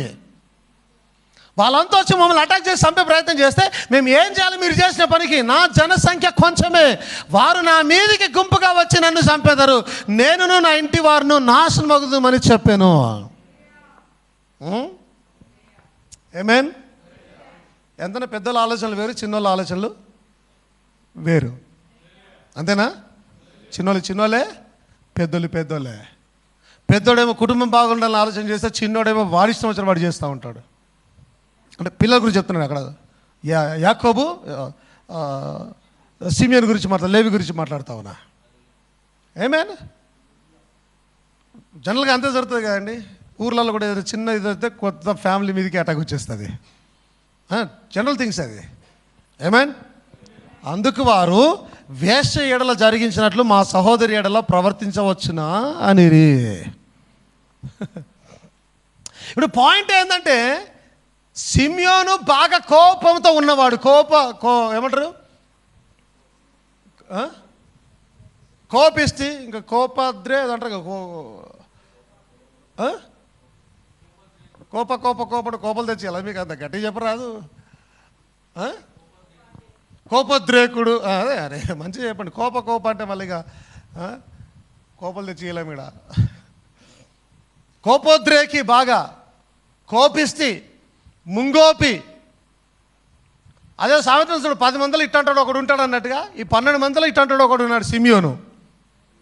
కోపం, ఆ కోపంతోనే నా చెల్లిని ఇట్ట చేస్తాడు. నేను చాలామంది చూసిన అట్లా, ఇంట్లో 3 ఉంటే వాళ్ళ చెల్లికి ఎవడైనా చిన్నగా ఇది చేస్తే ఒక్కడు బాగా దుంకుతుంటాడు, యాక్చువల్లీ ఎగురెగురు దుంకుతుంటాడు వాడిగా. మిగతా ఇద్దరేమో సరళ రాయిగా గొడవలు ఎందుకు రా అంటాడు, వీడిని అడిగాడు, వీడి ఇష్టం వచ్చిన ఎగురుతాడు ఒక్కడు. ప్రతి చోట ఉంటాడు అట్టంటాడు. వాడు చేయబట్టి కుటుంబం అంతా నాశనం అయిపోతుంది. గొడవలు సమాధానం లేదు అంటే గడుగలు కట్టలు తీసుకొని ఉరుకుతూనే ఉంటారు మీదికి. అట్టా సిమియోను అని లేవి వీళ్ళు చేసిన పనికి ఎవరి కోపం వచ్చింది? తండ్రి కోపం వచ్చింది. తండ్రికి కోపం వచ్చినట్టు ఎవరి కోపం వచ్చింది? దేవుని కోపం వచ్చింది. చాలా జాగ్రత్తగా గమనించండి. దేవుని కోపం వచ్చింది. ఈయన కోపానికి ప్రతిగా ఎంత నష్టపోయాడో తెలుసా? ఈయనకు తోడుగా ఉన్నందుకు లేవి కూడా నష్టపోయాడు. లేవి కూడా నష్టపోయాడు ఈయనకు తోడుగా ఉన్నందుకు. చాలా జాగ్రత్తగా గమనించాలి. ఆమేన్. చూడండి, ఎప్పుడైతే యాకోబు మరణ పడకకు వచ్చాడో, ఎప్పుడైతే యాకోబు చనిపోయే పరిస్థితికి వచ్చాడో, ఆమేన్, మీకు విషయం తెలుసా? ఈ సిమియోను యొక్క గోత్రం యొక్క సింబల్ ఏంటో తెలుసా?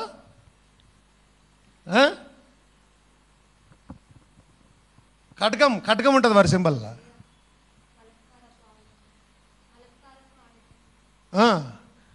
The weapons of violence. ఆయనకి ఇచ్చిన పేరు వెపన్స్ ఆఫ్ వయలెన్స్. వాళ్ళ అందరికీ వారి ధ్వజం ఉంటుంది కదా, గోత్రానికి ఒక ధ్వజం ఉంటుంది, వారి మీద వారి సింబల్ ఉంటుంది. అవునా? యూదాకి ఏముంటుంది? సింహం సింబల్ ఉంటుంది. అలాగే వీరికి ఉన్న సింహము కత్తులు. ఆమేన్. దేవుని మహిమ కలుగును గాక. హల్లెలూయా. సో ఇప్పుడు వీళ్ళు చేసిన పాపానికి లేవి చాలా పెద్ద నష్టాన్ని కొని తెచ్చుకున్నాడు. ఆస్తుల పంపకాలు వచ్చినాయి. వాగ్దాన దేశం పోయిన తర్వాత ఆస్తుల పంపకాలు వచ్చినాయి. ఆస్తుల పంపకాలు వచ్చినప్పుడు ఒకసారి జెనసిస్ 49:5 చూడండి. షిమ్యోను లేవి అనువారు సహోదరులు వారి ఖడ్గములు బలాత్కారపు ఆయుధములు నా ప్రాణమా, అంటే బలాత్కారంగా చంపే ఆయుధములు అయి ఉన్నారు వారు. నా ప్రాణమా, వారి ఆలోచనలో చేరవద్దు. నా ఘనమా, వారి సంఘములతో కలుసుకొనవద్దు. వారు కోపము వచ్చి మనుషులను చంపిరి. తమ స్వేచ్ఛ చేత ఎద్దుల గుదికాలి నరములను తెగగొట్టిరి. వారి కోపము వేంద్రమైనది. ఏం జరుగుతుంది ఇక్కడ? శాపాన్ని ఇస్తూ ఉన్నాడు యాకోబు వారి మీదకి. ఎందుకో తెలుసా?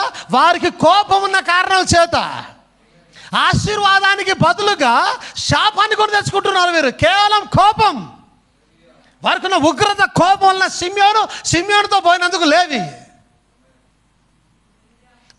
మోసతో ఉన్నందుకు అహరోను. వారి కోపము వేంద్రమైనది, వారి ఉగ్రతయు కఠినమైనది. అవి శపించబడును. యాకోబులో వారిని విభజించెదను. ఏందట? యాకోబులో వారిని విభజించెదను. ఇశ్రాయేలులో వారిని చెదరగొట్టేదను. ఏమండి ఇంత ఘోరం? అది ఇంత ఘోరమా? దేవుని మహిమ కలుగును గాక. హల్లెలూయా. ఈయన శాపాన్ని ఇచ్చాడు. కొన్ని వందల సంవత్సరాలు గడిచాయి. ఓకే, అందరు ఇక్కడ ఉన్నారా? కొన్ని వందల సంవత్సరాలు గడిచాయి. యెహోషువ 19:1 చూడండి. ఇప్పుడు కొన్ని వందల సంవత్సరాలు గడిచిన తర్వాత ఏమైంది? వీళ్ళు ఎప్పుడైతే వాగ్దాన దేశానికి వస్తూ ఉన్నారో భూమిని పంచే ప్రయత్నం చేస్తూ ఉన్నారు వాగ్దాన దేశంలో. ఆ భూమిని పంచుతున్న సమయంలో యెహోషువ దగ్గరకు వచ్చేసరికి అప్పటికి కొన్ని వందల సంవత్సరాలు గడిచాయి. ఇప్పుడు రెండవ వంతు, ఇప్పుడు చీటీలు వేస్తూ ఉన్నారు. ఎవరికి ఏ భాగం ఇవ్వాలని చీటీలు అవన్నీ వేస్తున్నప్పుడు రెండవ వంతు చీటి షిమ్యోనీయుల పక్షముగా వారి వంశముల చొప్పున షిమ్యోనీయుల గోత్రము పక్షముగా వచ్చింది. షిమ్యోనీయుల గోత్రానికి వచ్చింది. వారి స్వాస్థ్యము యూదా వంశస్థుల స్వాస్థ్యము మధ్య నుండెను. ఎక్కడుంది?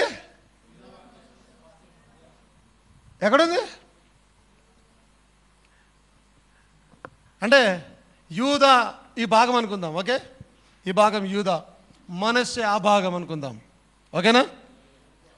రూబెన్ ఆ భాగం అనుకుందాం. యూదా ఈ భాగంలో, ఇప్పుడు యూదాకి ఈ భాగం ఇచ్చి మనస్సేకి రూబెన్కి అట్లా ఇస్తే షిమ్యోను కూడా ఆ భాగం ఇవ్వాలి పెద్దది. కానీ తన కోపం వలన ఇన్హెరిటెన్స్ వచ్చే స్వాస్థ్యంగా వచ్చే భూభాగాన్ని కోల్పోయినాడు షిమ్యోను. అందుకే యూదాకి ఇచ్చిన భూభాగంలో మధ్యలో కొద్ది భాగము షిమ్యోనుకి ఇచ్చారు. కారణం ఏంటంటే తన కోపం వలన తనకు వచ్చే ఆశీర్వాదాన్ని కోల్పోయినాడు ఆయన. వారు రాను చిన్నగా అయిపోయి చెదరగొడతానన్నాడు ఆయన. అవునా? చెదరగొడతానన్నాడు. వారిని విభాగిస్తానన్నాడు ఆయన. వారు లేకుండా చేస్తానన్నాడు.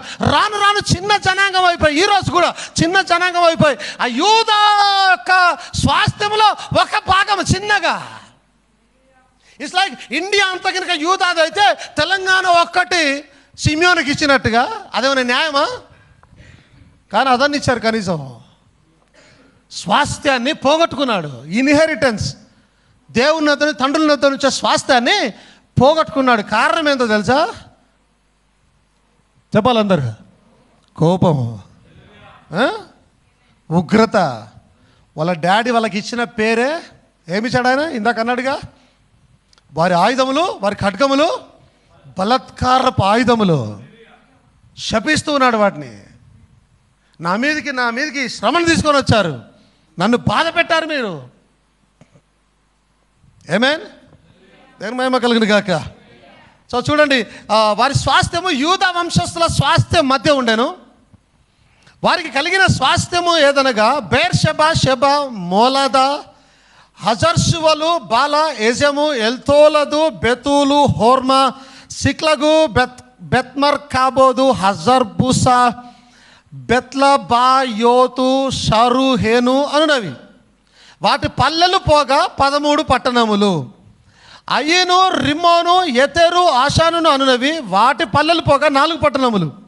దక్షిణమున రామతను బాల బేయేరు వరకు ఆ పట్టణంలో చుట్టూ ఉన్న పల్లెలన్నీ ఇవి సిమ్యోనీయుల గోత్రమునకు వారి వంశంలో చొప్పున కలిగిన స్వాస్థ్యము. సిమ్యోనీయుల స్వాస్థ్యము యూదా వంశస్థుల వంతులోని భాగము. ఏమి? వీరికంటూ స్పెషల్గా ఒకటి రాలే. ఎందుకు రాలేదనంటే యాకోబు శపించాడు, వారికి ఇయ్యకూడదని శపించాడు ఆయన, వారి కోపాన్ని బట్టి, వారు చేసిన ఆ దరిద్రపు పనిని బట్టి. ఏమేన్? నేను దీని గురించి బాగా రాత్రి ధ్యానం చేస్తున్నప్పుడు నాకు వచ్చిన ఆలోచన, అరే సిమియోన్ తప్పేం చేసినాడు? మీరు చెప్పండి, సిమియోన్ తప్పేం చేసినాడు? ఇంకా వాస్తవానికి కరెక్ట్ చేసింది వాడేగా అనుకుంటారు ఎవరైనా సరే. సిమియోన్గా కరెక్ట్ చేశాడు. వాడు చెల్లిని రేప్ చేస్తే వదిలిపెడతాం వాడిని? వాడు సున్నతి తీసుకున్నంత మాత్రం మళ్ళీ కలుపుకుంటామా? అది సాధ్యమేనా చెప్పండి? వాడు సున్నతి చేసుకున్నంత మాత్రాన బాహ్యమందు సున్నతి అయిన వాడు యూదుడు కాలేడాడు. సున్నతి చేసుకోగానే యూదుడు కాదు, బ్లడ్ లైన్లో రావాలి యూదుడు. ఆ యూదా బ్లడ్ లేదా ఇశ్రాయేల్ యొక్క రక్తము వల్ల ఉంటేనే వాడు అసలైన యూదుడు. సున్నతి చేసుకున్నంత మాత్రమే కాదు. How is it possible? Actually యూదా దీనాన్ని వాళ్ళకి ఇచ్చి పెళ్ళిళ్ళు చేసి ఇవన్నీ ఎట్లా సాధ్యమవుతాయి? కరెక్టే చేసినాడు అని మనం అనుకోవచ్చు. యాక్చువల్లీ వాస్తవంగా ఆలోచన చేస్తే తనకు చెల్లిని చెడిపేసినాడు, పాడు చేసినాడు, మానభంగం చేసినారు, ఎట్టా ఓర్చుకునేది దాన్ని బాగానే చేసినాడు అని అనుకోవచ్చు మనం. కానీ యాకోబుకు కోపం వచ్చింది. సరే, కోపం వస్తే వచ్చింది, స్వాస్థాన్ని ఎందుకు పంచలేదు? కోపం వస్తే తిట్టాలి, అరే తప్పు చేసినారా, నా మీదకి శిక్ష తెచ్చినారు, ఇప్పుడు అందరిలో నా పేరు చెడిపోతుంది, ఇలా అవుతుంది అని. మనలో ఎవరైనా తల్లిదండ్రులు మన ఆస్తులు పంచుతున్నప్పుడు కుమారుడికి ఇవ్వకుండా ఉంటామా? 3 కుమారులు ఉంటే ముగ్గురికి సమానం ఇవ్వకుండా ఉంటామా? ఏదైనా తప్పు చేస్తే ఆస్తి దగ్గరకు వచ్చేలోపు ఏం చేస్తాం అండి? 3 సమానంగా పనిచేస్తాం, అవునా? కానీ యాకోబు ఆస్తి దగ్గరకు వచ్చేలోపు ఎందుకు సమానంగా ఇస్తలేడు ఆయన? వాయ్? కోపం వస్తే తిట్టేసి ఏదో చెప్పి ఉండాల్సింది. శాపం పెట్టేంత ఏంటి అంటే జరిగిస్తున్నది యాకోబు కాదు, కానీ దేవుడు జరిగిస్తూ ఉన్నాడు యాక్చువల్లీ. ఎందుకంటే దేవునిలో కోపము లేదు, దేవుడికి క్షమాగుణం కలిగిన వాడై ఉన్నాడు ఆయన. ఏమిదేం స్తోత్రం కలిగిన కాక. అంటే ఆ రోజున ఇశ్రాయేలును తీసుకొని వస్తున్నాడు దేవుడు. వారి కోపాలకి దేవుడు భరిస్తూ ఉన్నాడు. కొన్నిసార్లు కోపాలు వస్తూ ఉన్నాయి, మర్డర్ చేస్తూ ఉన్నారు, చాలా రకాలుగా చేస్తున్నారు. కానీ దేవుని అసలు క్రియ, దేవుని అసలు గుణం క్షమాగుణం అని బయటపడుతున్నాడు అక్కడ యాక్చువల్లీ. దేవుని మహిమ కలుగును గాక. క్షమించాల్సిందే అనే గుణాన్ని యాకోబులో నుండి బయటపడుతూ ఉన్నాడు ఆయన. ఎందుకంటే యాకోబులో దేవుడు ఉన్నాడు కాబట్టి. లోతు గురించి మాట్లాడుతున్నప్పుడు అబ్రాహాము దగ్గరికి వచ్చేసరికి అబ్రాహాము గోజాడుతూ ఉన్నాడు. ఎందుకు? నేనేమన్నాను, అబ్రహాములో ఉన్న క్రీస్తు ఆత్మ బయటకు వస్తూ ఉన్నది కాబట్టి. క్షమించమని అడుగుతూ ఉన్నప్పుడు దేవుడు ఏమన్నాడు, ఎట్టి పరిస్థితుల్లో సంపుతానం లేదు, కానీ క్షమాగుణాన్ని చూపిస్తూ ఉన్నాడు అక్కడ ఆయన. దేవుని మహిమ కలుగును గాక. తమ్మును చంపిన కయ్యను వచ్చేసి మర్డర్ చేశాడు, దేవునికి విరుద్ధంగా మాట్లాడుతున్నాడు, నేను కావాలని అంటూ ఉన్నాడు. అలాంటి వాడు కూడా వచ్చి శపించినప్పుడు, అయ్యో నేను ఇలాగే లోకంలో పోతే నన్ను చూసిన వారు చంపుతారని అంటే, దేవుడు కోపంలా పడకుండా ప్రేమతో కయ్యను మీద ఒక ముద్ర వేసి, ఇక పైన నిన్ను ఎవడు టచ్ చేయడు పో అంటూ ఉన్నాడు ఆయన. చేస్తాడు ఆయన. అలా చేయవచ్చునా? చేశాడు. ఎందుకంటే దేవుడు ప్రేమమూర్తి అయినాడు, ఆయన క్షమించువాడై ఉన్నాడు, ఆయన కోపం విషయంలో దీర్ఘశాంతం కలిగిన వాడై ఉన్నాడు ఆయన. అదే విషయం యాకోబు ద్వారా బయటపడుతూ ఉన్నాడు ఆయన. అంటే బయటకు ఎలా కనిపించినా, ఈ యూదుల ద్వారా ఎలా ప్రవర్తించినా, ఎన్ని రాజ్యాలను చంపినా, ఎంతమంది రాజులను చంపినా, ఎంతమంది ప్రజలను చంపినా, తన అసలు గుణం ఆయన అప్పుడప్పుడు బయటపెడుతూనే ఉన్నాడు ఆయన. కయ్యన విషయంలో బయట పెట్టాడు ఆయన, ఈ లోతు విషయంలో బయట పెట్టాడు ఆయన. ఇప్పుడు ఇక్కడ వచ్చేసి వీళ్ళ విషయంలో కూడా బయట పెడుతున్నాడు ఆయన. రేపు చేసినా సరే, మానభంగం చేసినా సరే క్షమించి ఉండాల్సిందే అనే విషయాన్ని, ఆ ప్రేమ క్షమా గుణాన్ని, క్రీస్తు క్షమా గుణాన్ని దేవుడు యాకోబు ద్వారా బయట పెడుతున్నాడు. అందుకే ఆ కార్యం చేయనందువల్లనే శాపానికి గురి చేశాడు ఆయన. యాక్చువల్లీ సొంతగా యాకోబు అయితే చేసేవాడు కాదు, యాకోబు దీవించేవాడు కుమారుని. అరే అందరితో పాటు నా కుమారుడు ఆశ్రదించబడాలి, అందరితో పాటు కుమారులు ఒక కుమారుడు, కానీ జరిగిస్తున్నది దేవుడు. ఇంకోటి ఏం చేశారు తెలుసా? మోసం చేశారు వాళ్ళని. డైరెక్ట్గా చంపింటే అది వేరే ఉంటుండే, అది కూడా వస్తా తర్వాత. డైరెక్ట్ చంపింది వేరే ఉంటుండే, కానీ వాళ్ళని మోసపుచ్చి ఒక అగ్రిమెంట్ చేసుకొని వారు సున్నతి చేసుకున్నాక, ఇప్పుడు ఏది ఏమైనా సున్నతి చేసుకున్నారంటే యూదులు అయినారు కదా అప్పటికైతే వీళ్ళ లెక్క ప్రకారం. మరి యూదులైన వాళ్ళు చంపొచ్చా? ఒక అగ్రిమెంట్ చేసిన తర్వాత నువ్వు ముట్టడానికి లే, ఏదంటే అగ్రిమెంట్ కాకన్నా ముందే, అప్పుడే ముందే మోసం చేసి ఒకేసారి అంతమంది పురుషులను చంపేసి, స్పెషల్గా ఇద్దరే పోయి చంపేసి వచ్చినారు. సిమియోనికి ఏమైంది? స్వాస్థ్యం లేకుండా పోయింది. సిమియోనుతో ఉన్న లేవి ఆయన అన్నాడు, మీకు కూడా స్వాస్థ్యం లేదని అన్నాడు. మీకు స్వాస్థ్యం నేనే, మీకు స్వాస్థ్యం లేదన్నాడు. గుర్తుందా మీకు అందరికీ? అయ్యా మరి లేవీలకు స్వాస్థ్యం ఏంటంటే వాళ్ళకు కూడా స్వాస్థ్యం లేదు, వాళ్ళకి స్వాస్థ్యము నేనే. ఈయన ఒక్కడుంటే సరిపోయిందా? వాళ్ళకి భూభాగ స్వాస్థ్యం అయితే కావాలిగా. ఆయన వాళ్ళకి కూడా స్వాస్థ్యం లేదు. ఎందుకు లేకుండా పోయింది? సిమియోనుతో తోడుగా ఉన్నందుకు అహరోను దెబ్బతిన్నట్టుగానే లేవి దెబ్బతింటున్నాడు ఇక్కడ. జాగ్రత్త, ఎవరితో ఫ్రెండ్షిప్ చేస్తున్నావో, ఎవరితో కోపాలలో, ఎవరితో పాపాలలో పాలిభాగస్తులు అవుతున్నావో. ఏమండి? హల్లెలూయా, దేవుని మహిమ కలుగును గాక. ఏమైనా హల్లెలూయా. ఫైన్. చూడండి దేవుడు ఎలా ప్రవర్తిస్తున్నాడు. ఇంకొక విషయాన్ని బయట పెడతాను. ఓ టైం వచ్చింది, ఆయనకు 12 మంది ఉన్నారు, అవునా? పిల్లలు 12 మంది, అవునా? 12 మంది పిల్లలు ఉన్నారు. ఓకే, ఎవరు? రూబేను, సిమియోను. రూబేను పెద్దవాడు, నెక్స్ట్ పెద్ద కుమారుడు సిమియోను. ఓకే, లేవి, సిమియోన్ తర్వాత లేవి, యూదా, ఇస్సాకారు, జెబూలూను, దాను, జోసెఫ్, బెంజమిన్, నఫ్తాలి, గాద్ అండ్ ఆషేర్. వీళ్ళు 12 మంది ఉన్నారు ఆయనకు పుట్టినవారు. పుట్టిన వాళ్ళు పెద్దవాడు రూబేను, అతని తర్వాత పెద్దవాడు సిమియోను. సపోజ్ ఇద్దరు కుమారులు ఉన్నారు అనుకుందాం. మనలో ఇద్దరు కుమారులు ఉంటే ఒక కుమారుడు చనిపోతే ఆ కుమారుని ఆస్తి భాగం ఎవరికి వస్తుంది? బతికిన కుమారుడికి వచ్చేస్తుంది. ముగ్గురు ఉన్నారు అనుకుందాం. ముగ్గురుంటే ఒక కుమారుడు చనిపోయాడు అనుకుందాం. ఇప్పుడు ఆ కుమారుని ఆస్తి ఏమవుతుంది? వీళ్ళిద్దరికి భాగం షేర్ అవుతుంది, అవునా? దేవునికి స్తోత్రం కలిగిన గాక. ఒకసారి మాట తీయమ్మా. ఆదికాండము 4వ అధ్యాయం 15వ వచనం. నో అది కాదు.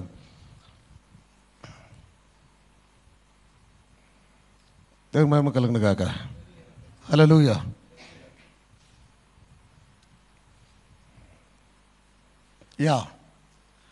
మీకు ఈ మధ్య నేను ప్రసంగం చేశాను, హాము యొక్క పాపము, అవునా? హాము యొక్క పాపములో ప్రసంగం చేస్తూ నేను చెప్పాను, రూబేను తన తండ్రి భార్యను కూడాడు. సరిపోలేదు, వాళ్ళిద్దరు ముచ్చల అండర్స్టాండింగ్తోనే వారు ఆ కార్యాన్ని చేశారు. ఓకే, ఆ విషయం ఎవరికి? యాకోబు తండ్రికి తెలిసింది. విన్నారా మీరు? అంత గుర్తుందా ఇదంతా కూడా? అంటే ఎక్కడైతే హాము చేసిన పాపం ఏందో తెలియపరచడంలో ఈ భాగం వచ్చింది. రూబేను పెద్ద కుమారుడు, యాకోబుకు పెద్ద కుమారుడైన రూబేను లేయా యొక్క ఉపపత్నిగా ఉన్నటువంటి బిల్హా, అంటే తన తండ్రి భార్యతో శయనించినందుకు యాకోబుకు కోపం వచ్చి శపిస్తూ ఉన్నాడు ఆయన. మొదటి దినవృత్తాంతంలో 5వ అధ్యాయం 1వ వచనాన్ని చదవండి. ఇశ్రాయేలునకు తొలిచూలు కుమారుడైన రూబేను కుమారుల వివరము. ఇతడు జ్యేష్ఠుడై ఉండెను కానీ తన తండ్రి ఇతడు జ్యేష్ఠుడై ఉండెను కానీ ఏంటంటే జ్యేష్ఠుడు అంటే పెద్ద కుమారుడే ఉండేను. అందరికి అర్థమవుతుందండి బాగా? అందరు వింటున్నారు? ఇక్కడ ఉన్నారు అందరు కూడా నాతో పాటే ఉన్నారా? ఏమేన్? నాతో పాటు ఉన్న అందరు గట్టిగా అల్లు చెప్తా.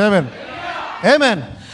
అతడు తన తండ్రి పరుపును తాను అంటుపరిచినందున అంటే తన తండ్రి యొక్క బెడ్ను ఇతడు పాడు చేసినందువలన అతని స్వాతంత్రము అతని యొక్క జన్మ హక్కు లేదా స్వాతంత్రము ఇశ్రాయేలు కుమారుడైన యోసేపు కుమారులకు ఇయ్యబడెను. ఆమేన్. వాస్తవానికి ఎవరికి పోవాలి? రూబేన్ పెద్దోడు. రూబేన్ తర్వాత సిమియోను పుట్టాడు. సిమియోన్ తర్వాత లేవి తర్వాత ఇంకెట్లా యోసేపు ఎక్కడో కింద ఉన్నాడు. ఓకేనా? యోసేపు ఎక్కడో కింద ఉన్నాడు. ఇందాక మనం అనుకున్నట్టు ఒకవేళ రూబేను ఆస్తి పోతే, హక్కు నెక్స్ట్ ఎవరికి రావాలి? నెక్స్ట్ పెద్దవాడికి రావాలి. ఇంట్లో పెద్దవాడికి పెద్దతనం అండి. జ్యేష్ఠత్వం మాకు ఎవరికి వస్తుంది?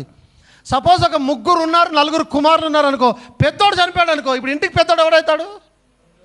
రెండోవాడు. అవునా? బాధ్యతలన్నీ ఆయన మీదకి వస్తాయి. ఈయన కుటుంబం పరంగా ఒక ఏమంటారు రాయభారి అతడే అవుతాడు తప్ప తన కింద నోరు కాదు. ఏదో అతనే చూసుకోవాలి. ఇప్పుడు రూబేను అతను తప్పు చేసినందువలన యాకోబు అతన్ని శపించి అతని స్వాస్థాన్ని అంతా తీసేసినాడు. రూబేను తన భూభాగాన్ని సమస్తాన్ని కోల్పోయినాడు. ఎందుకంటే తప్పు చేశాడు కాబట్టి యాకోబు శపించి మొత్తాన్ని తీసేసినాడు. అతనుకున్న భూభాగం మొత్తం జ్యేష్ఠత హక్కునే. ఆ జ్యేష్ఠత హక్కు ద్వారా వచ్చే 2 స్వాస్థ్యం వస్తుంది. జ్యేష్ఠత హక్కుకి అందరికి ఒక్కొక్క వంతు వస్తే అలాగే 2 స్వాస్థ్యము అదంతా కూడా కోల్పోయినాడు. ఎవరు? రూబేను. ఇప్పుడు రూబేను కోల్పోతే ఆ హక్కు, జ్యేష్ఠత్వ హక్కు నెక్స్ట్ ఎవరికి రావాలి? సిమియోను రావాలి, నెక్స్ట్ పెద్దవాడు. కానీ సిమియోనుకు రాకుండా ఎవరికి వచ్చింది? అతని జన్మ స్వాతంత్రము ఇశ్రాయేలు కుమారుడైన యోసేపు కుమారులకు ఇవ్వబడేను. ఇప్పుడు ఇది ఎవరు చేస్తున్నారు? దేవుడు చేస్తున్నాడు. దీన్ని యాకోబు కాదు చేసేది. ఇది దేవునికి మహిమ కలుగును గాక. హల్లెలూయా. అందుకే దేవుడు దొంగచాటున దెబ్బ ఎప్పుడు కొట్టలేదు. చంపాలంటే చంపుతాడు ఆయన, అంతే. దేవునికి మహిమ కలుగును గాక. హల్లెలూయా. అయితే వంశావళిలో యోసేపు జ్యేష్ఠుడిగా దాఖలు చేయబడలేదు. దట్స్ ఫైన్, రాయబడలేదు. ఎందుకంటే ఆయన జ్యేష్ఠ కుమారుడు. కానీ హక్కులు, అధికారాలు, స్వాస్థ్యం మొత్తం ఎక్కడికి వచ్చింది? కానీ సిమియోనుకు దీంట్లో కూడా పాలు భాగం లేకుండా పోయింది. ఎందుకు? కోపం. తనకున్న కోపం వలన కనీసం ఇది కూడా ఎలాగో తన సొంత ఏమంటారు ఆస్తి తనకు రాలేకపోయింది. అట్లీస్ట్ ఇప్పుడైనా వస్తుంది అనుకుంటే అది కూడా దేవుడు రాకుండా చేశాడు. అంటే దేవుడు అంత ఈజీగా మర్చిపోయేవాడు కాదు. అవునా? నేను మహిమ కలిగింది కాక. ఒక 2 గోత్రాల గురించి మనం చూసినాము. ఆయన అన్నాడు, మీరు గోత్రాలు లేకుండా చేస్తానంటే ప్రకటన గ్రంథంలో గోత్రాలు లేకుండా చేసినాడు ఆయన. వారి ప్లేస్లో వేరే 2 గోత్రాలను తీసుకొని వచ్చి పెట్టినాడు ఆయన. దేవునికి మహిమ కలిగిన గాక. హల్లెలూయా, హల్లెలూయా. రూబేను పెద్దవాడైనా తనకి తమ్ముడుగా ఉన్న సిమియోనుకు రాలేకపోయింది. దేవుడు కార్యం చేస్తూ ఉన్నాడు. అంటే దేవుడు క్షమాగుణం కలిగిన వాడే. దేవునిలో పగ లేదు. దేవుడు పగలు సాధించాడు. దేవుడు ప్రేమిస్తూనే ఉంటాడు. ఆయన హక్కునే చేసుకునే ప్రయత్నం చేస్తూ ఉంటాడు ఆయన. అందుకే నువ్వు ఎన్ని తప్పులు చేసినా, ఎన్ని పాపాలు చేసినా ఈరోజు ఇంకా దేవుడు ప్రేమిస్తూనే ఉన్నాడు. నేను యాక్చువల్లీ నిన్ను ద్వేషించుకోవడం లేదు. ఆయన వాక్యానుసారం జీవించకపోయినా, ఎవరిని శ్రమ పెట్టినా, సంఘకాపని శ్రమ పెట్టినా, విశ్వాసాలను శ్రమ పెట్టినా, ఏమి చేసినా, భయంకరమైన పాపాలు చేసినా కోపం తెచ్చుకోవడం లేదు. ఆయన ప్రేమను చూపుతూ ఉన్నాడు. ఆయన ప్రేమనే చూపమని అన్నాడు ఆయన. దేవుని మహిమ కలుగును గాక. హల్లెలూయా, ఆమేన్, ఆమేన్, హల్లెలూయా. దేవుని మహిమ కలుగును గాక. ఆమేన్, ఆమేన్. కయ్యను విషయంలో కూడా అదే మాట మాట్లాడుతున్నాడు ఆయన. ఆయన అంటున్నాడు, అందుకు యెహోవా అతనితో, కాబట్టి ఎవడైనా కయ్యను చంపినాడలా వానికి ప్రతిదండన 7 కలుగుతుంది. కయ్యను ఒక పాపి అయినాడు. కయ్యను సర్పసంతానం అయినాడు. కయ్యను దుష్టుని సంబంధి అయినాడు. కయ్యను సాతాను కొడుకు అయినాడు. అట్లాంటి వాడిని కూడా క్షమిస్తున్న దేవుడు అయినాడు ఆయన. అట్లాంటి వాని మీద కూడా కోపం రాకుండా కాపాడుతున్న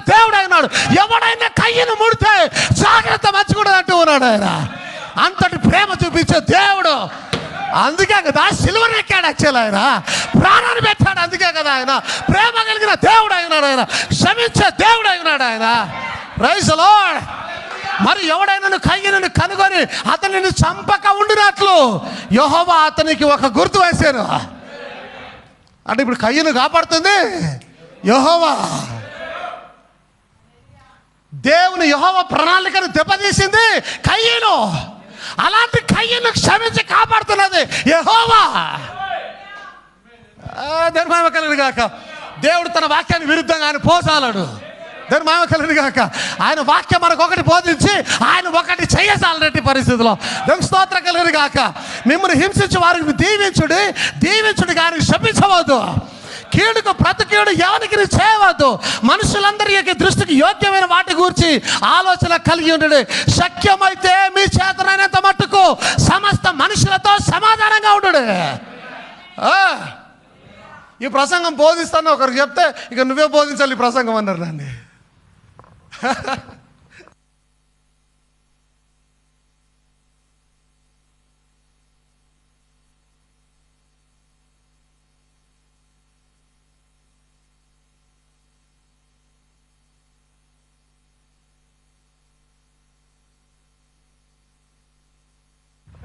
మహిమ కలుగును గాక. ఆమేన్.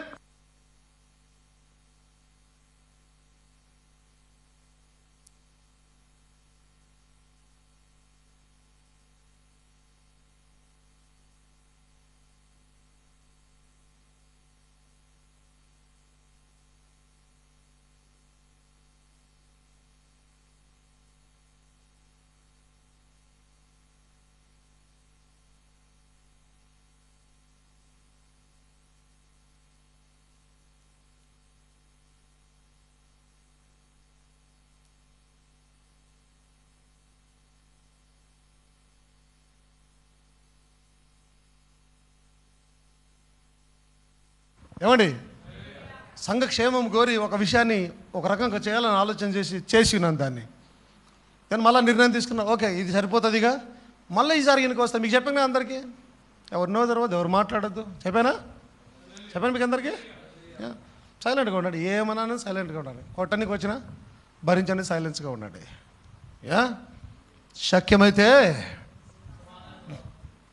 శక్యమైతే మీ చేతనంత మటుకు సమస్త మనుషులతో సమాధానంగా ఉండడు.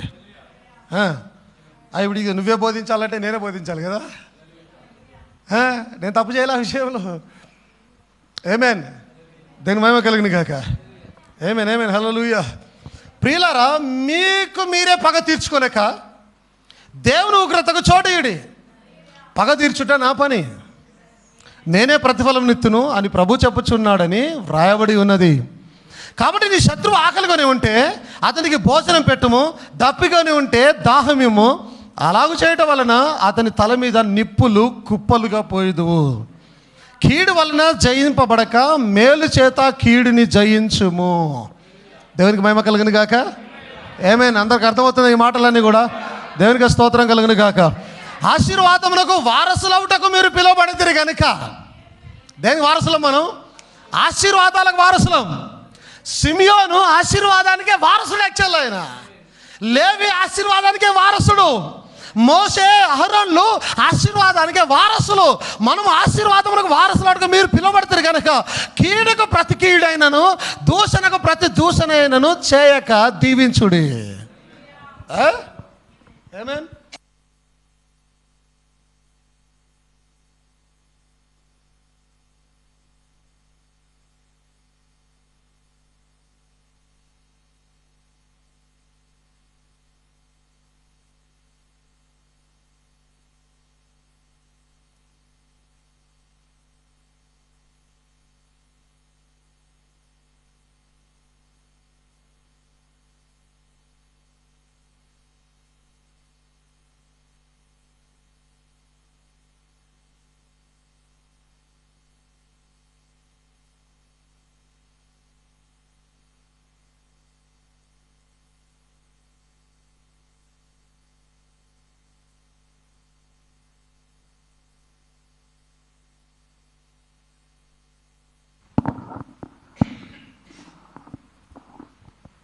వాక్యం చెప్తుంది, కీడుకు ప్రతి కీడనను దూషణకు ప్రతి దూషణ అయినను చేయక దీవించుడి. ఆమేన్. చర్చిలో చెప్తున్నాం, దీవించబడును కాక వాళ్ళందరూ కూడా. మనకేం సమస్యలే, దేవుడు అందరిని దీవించును కాక, శత్రువులను దీవించును కాక, మన పగతో ఉన్న వారిని దీవించును కాక దేవుడు. ఆమేన్. హల్లెలూయా. దేవుని మహిమ కలుగును గాక. మరియు ఆమేన్, దేవుని స్తోత్రం కలుగును గాక. హల్లెలూయా. దేవుడు క్షమించి, చాలా జాగ్రత్తగా గమనించండి, దేవుడు క్షమించి, ఇప్పుడు యూదా ఇంత పెద్దగా ఉంటే దాంట్లో మధ్యలో సిమియోను ఇంత కనిపిస్తున్నాడు. లైక్ ఇండియా అంతా యూదా ఉంటే మధ్యలో తెలంగాణ అంతా సిమియోను కనిపిస్తున్నాడు. అంటే ఇండియా లెవెల్లో ఉన్న యూదా జనాంగం ఎంత, సిమియోను జనాంగం ఎంత. అయినను దేవుడు ఆశీర్వదించాడు వారిని, అయినను దేవుడు ఆశీర్వదించాడు. చూడండి ఒకసారి రెవల్యూషన్ 7:4-7. ఇప్పుడు మనకు తెలుసు 144,000 మంది ప్రత్యేకపరచబడతా ఉన్నారు. అవునండి. 1000 ఏళ్ల పరిపాలనలో వారు మనకు సేవ చేయనే ఉన్నారు. మనం పిరమిడ్లో ఉంటూ ఉండగా ఆమేన్. యూదులే మనకు సేవకులుగా ఉండబోతున్నారు. వారు యూద గోత్రాల్లోంచి ఎన్నిక చేయబడుతూ ఉన్నారు. మరియు ముద్రింపబడిన వారి లెక్క చెప్పగా వింటిని ఇశ్రాయేలు గోత్రములన్నిటిలో ముద్రింపబడిన వారు 144,000 మంది, 144,000 మంది అన్ని గోత్రాలలో ముద్రించబడ్డారు. షిమ్యోను గోత్రములో 12,000 మంది. చూడండి, చివరికి వచ్చేసరికి దేవుడు మరలా క్షమించి దీవించడం మొదలుపెట్టాడు ఆయన. ఆ ఎన్నిక చేయబడిన 144,000 మందిలో షిమ్యోను గోత్రంలో వారిని కూడా ఆయన అక్కడ పెట్టి అక్కడ అవకాశాన్ని కల్పిస్తూ ఉన్నాడు ఆయన. లేవి గోత్రంలో 12,000 మంది, షిమ్యోను గోత్రంలో 12,000 మంది, ఇశ్శాఖారు గోత్రంలో ఇక మిగతా గోత్రాలన్నీ లైన్గా వస్తాయి. అందరూ కూడా 12,000 మందిగా అక్కడ వస్తూ ఉంటారు. దేవునికి స్తోత్రం కలుగును గాక. ఆమేన్. హల్లెలూయా. అయితే చాలా జాగ్రత్తగా గమనించాలి. దేవుని గుణం ఏంటో తెలుసా? ఒకసారి చూడండి, దేవుడు ఎప్పుడు కూడా వ్యాజ్యమాడువాడు కాదండి. కీర్తనలు 103:9 చూడండి ఒకసారి. కీర్తనలు 103:9. ముగిస్తున్నాను 5 మినిట్స్లో. ఆమేన్. ఆయన ఎల్లప్పుడూ వ్యాజ్యమాడువాడు కాడు, ఆయన నిత్యము కోపించువాడు కాదు. మన పాపములను ఆమేన్. కోపపడు కానీ పాపము చేయకూడదని చెప్పిన దేవుడే ఆమేన్. ఆయన నిత్యము కోపించేవాడు కాదు. ఉదయకాలం కోపం వస్తే సాయంత్రం లోపు తన కోపాన్ని ముగించుకునే దేవుడే ఉన్నాడు ఆయన. అందుకే ఇక్కడ పత్రికల్లో వచ్చిన తర్వాత చెప్తూ ఉన్నాడు, కోపం పాపము చేయకూడదు, సూర్యుడు అస్తమించేలోపే మీ కోపం వెళ్ళిపోవాలన్నట్టు ఉన్నాడు. ఎందుకు అనంటే ఆయన నిత్యము కోపించేవాడు కాడు. ఆమేన్. హల్లెలూయా. నహూము 1:3 చూడండి. నహూము 1:3. యెహోవా దీర్ఘశాంతుడు, మహాబలము గలవాడు, ఆయన దోషులను నిర్దోషులుగా ఎంచడు. యెహోవా తుఫాన్లో నుండి సుడిగాలిలో నుండి వచ్చేవాడు, మేఘములు ఆయనకు పాల ధూళిగానున్నవి. యెహోవా దీర్ఘశాంతుడై ఉన్నాడు. The lord is slow to anger. దాని అర్థం ఇక్కడ దీర్ఘశాంతం అని రాయబడింది, కానీ స్లో టు యాంగర్ అంటే అంత తొందరగా కోపం తెచ్చుకోవడానికి యాక్చువల్ ఆయన. ఆమేన్. దీర్ఘశాంతుడు వేరు. ఆమేన్. హల్లెలూయా. అంత తొందరగా కోపము తెచ్చుకోడు. ఈ slow to anger and great in power. శక్తిలో చాలా బలము కలిగిన వాడు, మహాబలము కలిగిన వాడు. ఆమేన్. హల్లెలూయా. ఆయన ఎల్లప్పుడూ వ్యాజ్యమాడువాడు కాదు, ఆయన నిత్యము కోపించువాడు కాదు. దేవుని స్తోత్రం కలుగును గాక. హల్లెలూయా. కానీ కోపం ఉంటుంది ఆయనకి. ఆమేన్. కొంతమంది వచ్చి డోర్ కొడుతున్నారు. వచ్చారు అక్కడికే? కొంతమంది ఆల్రెడీ లోపలికి వచ్చేసినారు. ఇంకొక 5 వచ్చి ఇప్పుడు సర్లే పర్లేదులే అని డోర్ తీసినాడా? Don't misunderstand God.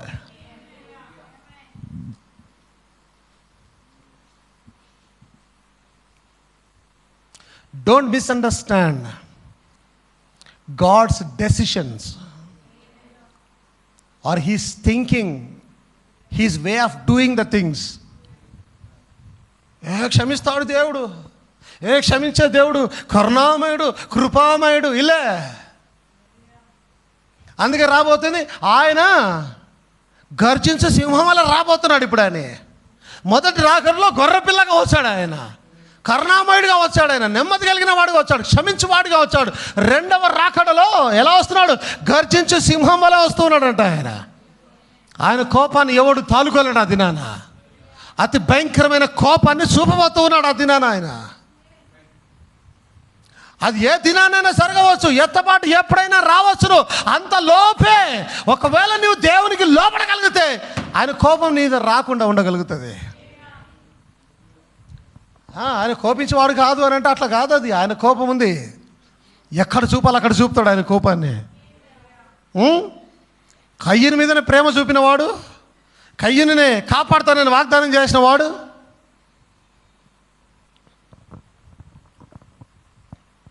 ఎంతటి పాపినైనా సరే ఇక ఆయన క్షమించేస్తాడు అనుకుంటే తప్పు. ఏది చేసినా ఆయన వాక్యానికి లోబడే చేస్తాడు. ఆయన ఏది చేసినా సరే. ఈరోజు ఒకవేళ దేవునికి దూరంగా ఉన్నట్టయితే దేవునికి కోపం వస్తుంది మన మీద.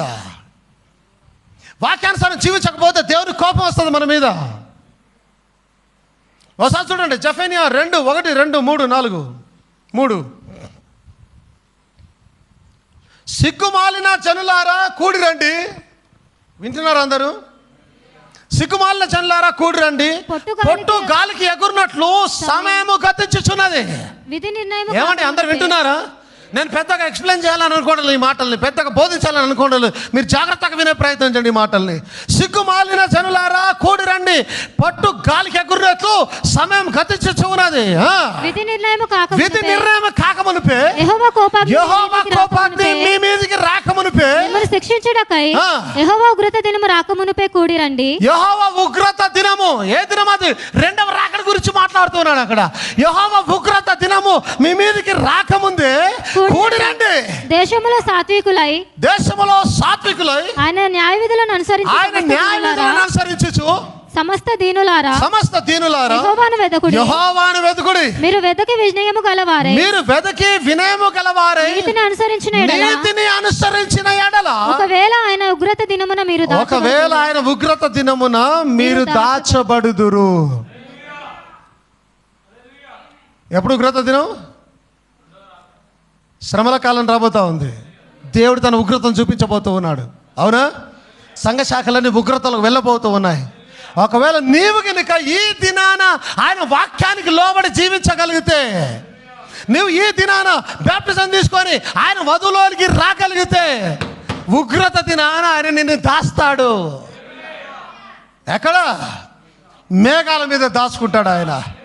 ఉగ్రత ఉండకుండా ఎలాగైతే పక్షిరాజు కింద వర్షం పడుతుంటే అవి మేఘాల మీదకి పోయి ఎలాగుంటుందో, కింద శ్రమల కాలం నడుస్తుంటే ఈ పక్షిరాజు మేఘాల మీద విందు చేసుకుంటున్నట్టుగా మేఘాల మీద నిన్ను దాచిపెడతాడు ఆయన, ఉగ్రతకు పాలు కాకుండా. ఆమేన్, హల్లెలూయా, ఆమేన్, హల్లెలూయా. మీరు వెదకి వినయము గలవారై నీతిని అనుసరించిన ఎడల ఒకవేళ ఆయన ఉగ్రత దినమున మీరు దాచబడుదురు. ఆయన వాక్యానికి లోబడండి. ఆమేన్. ఆయన బోధకు లోబడండి, క్రమానికి లోబడండి. దేవుడు చెప్పిన దాన్ని విని దాని ప్రకారం జీవించే ప్రయత్నం చేయండి. శ్రమల కాలం వచ్చినప్పుడు ఆయన రెక్కల నీళ్ళలో భద్రపరుచుకుంటాడు. నిన్ను శ్రమల గుండా పోనీయాడు. వధువు శ్రమల ద్వారా వెళ్ళదట్టి పరిస్థితిలో వధువు ఆయన రెక్కల నీడలో మేఘాల పైన విందులో పాల్గొంటుంది ఆమె. ఆమేన్. ఎందుకంటే ఆమె దేవునికి లోబడుతుంది కాబట్టి, వాక్యానికి లోబడుతున్నది కాబట్టి దేవునికి స్తోత్రం కలుగును గాక. ఆమేన్. యోవేలు 2:13. ఆమేన్. యోవేలు 2:13 దేవునికి స్తోత్రం కలుగును గాక. మనం ముగించుకుంటున్నాం, అందరూ లేచి నిలబడదాం. ఆమేన్. మీ దేవుడైన యెహోవా కరుణా వాత్సల్యములు గలవాడును, శాంతమూర్తియు అత్యంత కృపగలవాడునయుండి తాను చేయనుద్దేశించిన కీడును చేయక. ఏంటట? తాను వింటున్నారు ఈ మాటని? మీ దేవుడైన యెహోవా కరుణా వాత్సల్యములు గలవాడును, శాంతమూర్తియు అత్యంత కృపగలవాడునై ఉండి తాను చేయనుద్దేశించిన కీడును చేయక పశ్చాత్తాపపడును గనుక మీ వస్త్రములను కాక మీ హృదయములను చింపుకొని ఆయన తట్టు తిరుగుడి. యూదులు వస్త్రాలను చింపుకుంటారు. ఏమేన్? ఇక్కడ ఉన్నారు అందరూ. యూదులు వస్త్రాలను చెప్పుకుంటారు. ఏమేన్? వధువు హృదయాన్ని చెప్పుకుంటుంది. అంటే విరిగి నలిగిన హృదయము, బద్దలైన హృదయముతో ఆయనను సమీపించగలిగినట్టయితే, ఆయన వైపు తిరగగలిగినట్టయితే, ఆయన తాను చేయను ఉద్దేశించిన కీడును చేయక పశ్చాత్తాప పడుతాడు. ఆయన వద్దులే వెనుకకు తీసుకుంటాడు. అర్థమవుతుందా? మన హృదయాలను కనుక మనం పగలగొట్టుకొని విరిగి నలిగిన హృదయంతో ఆయనను సమీపించగలిగితే దేవుని మహిమ కలుగును గాక. ఏమైనా హల్లెలూయా, దేవుని స్తోత్రం కలుగును గాక. కోపము మంచిది కాదు. కోపము చంపుతుంది. కోపము శాపాన్ని తెస్తుంది. కోపము గొడవలు సృష్టిస్తుంది. కోపము సమాధానం లేకుండా చేస్తుంది. ఏమైనా హల్లెలూయా. నేను చెప్పినట్టు మనలో చాలామందికి అనుభవం ఉండే ఉంటుంది. ఈ పాటికి కుటుంబంలో కానీ, స్నేహితులతో కానీ, ఉద్యోగాలలో కానీ, ప్రయాణాలలో కానీ, రోడ్ల మీద కానీ ఆ కోపం అలా వచ్చి చిర్రెత్తుకుని గొడవలు, నన్ను అడిగితే తన్నుకున్న వాళ్ళు కూడా ఉంటారు. గల్ల పట్టుకొని కొట్టుకున్న వాళ్ళు కూడా ఉంటారు. తర్వాత మానేసి ఉండవచ్చు. కోపము చెడగొడుతుంది. కోపము నీ క్యారెక్టర్ని చెడగొడుతుంది. అబ్సల్యూట్గా కోపము నీ క్యారెక్టర్ని చెడగొడుతుంది. కోపము నిన్ను ఇబ్బందుల పాలు చేస్తుంది. ఆమేన్. ఆ కోపం కారణం చేత మోషేనే తప్పించుకోలేకపోయినాడు. అహరోను పరిస్థితి వదిలిపెట్టండి, మోషేనే తప్పించుకోలేకపోయినాడు. అతి సాత్వికుడు. ఏమండి? మొత్తం యూదా జనాంగానికి మెయిన్ ఈ 12 గోత్రాలు చాలా శ్రేష్టమైన వారు. ఈ 12 గోత్రాలందరూ కూడా 12 గోత్రాల్లో తప్పించుకోలేకపోయినాడు ఉగ్రతకి. ఏమైనా హల్లెలూయా. కానీ దేవుడు ఎప్పుడు కూడా తన అసలు గుణాన్ని బయట పెడుతూనే ఉన్నాడు. ఆయన తన అసలు గుణం ఏంటి? క్షమించే గుణం బయట పెడుతూనే ఉన్నాడు. ఆయన ఇట్స్ ఓకే, క్షమిస్తూ ఉన్నాడు. అందుకే సిలువనెక్కినప్పుడు ఆయన అంటాడు, తండ్రి వీరేం చేస్తున్నారో వీరు ఎరుగరు కనుక వీరిని క్షమించము. ఒకరోజు ఆండ్రూస్ లేదా జబదయి కుమారులు అనుకుంటా, లేదా జాన్ అక్కడి నుంచి పోతున్నప్పుడు ఆకాశం నుంచి అగ్గి దిగి వచ్చి ఇప్పుడే వీరు దహించును కాక అని అన్నాడు. ఆయన అంటాడు, ఏం మాట్లాడుతున్నారు మీరు ఏం మాట్లాడుతున్నారు? మీకు అర్థమవుతుందా? అసలు మీరు ఏం శపిస్తున్నారు? ఆకాశం నుంచి అగ్ని దిగి వచ్చి వీళ్ళని దహించును కాక అంటున్నావే నువ్వు. ఇంటికి వెళ్ళిన తర్వాత తీసి చదువుకోండి దాన్ని. ప్రభు ఎలా గద్దిస్తాడు వారిని. ప్రభు గుణం అది కాదు, ప్రేమించడమే. అందుకే మొక్క మీద కొడితే కూడా ఒక్క మాట మాట్లాడలేదు ఆయన. తన్నిన ఒక మాట మాట్లాడలే, గుద్దిన ఒక మాట మాట్లాడలే, చీల్ చేసినా కూడా ఒక్క మాట మాట్లాడా? ఒక్క మాట నో.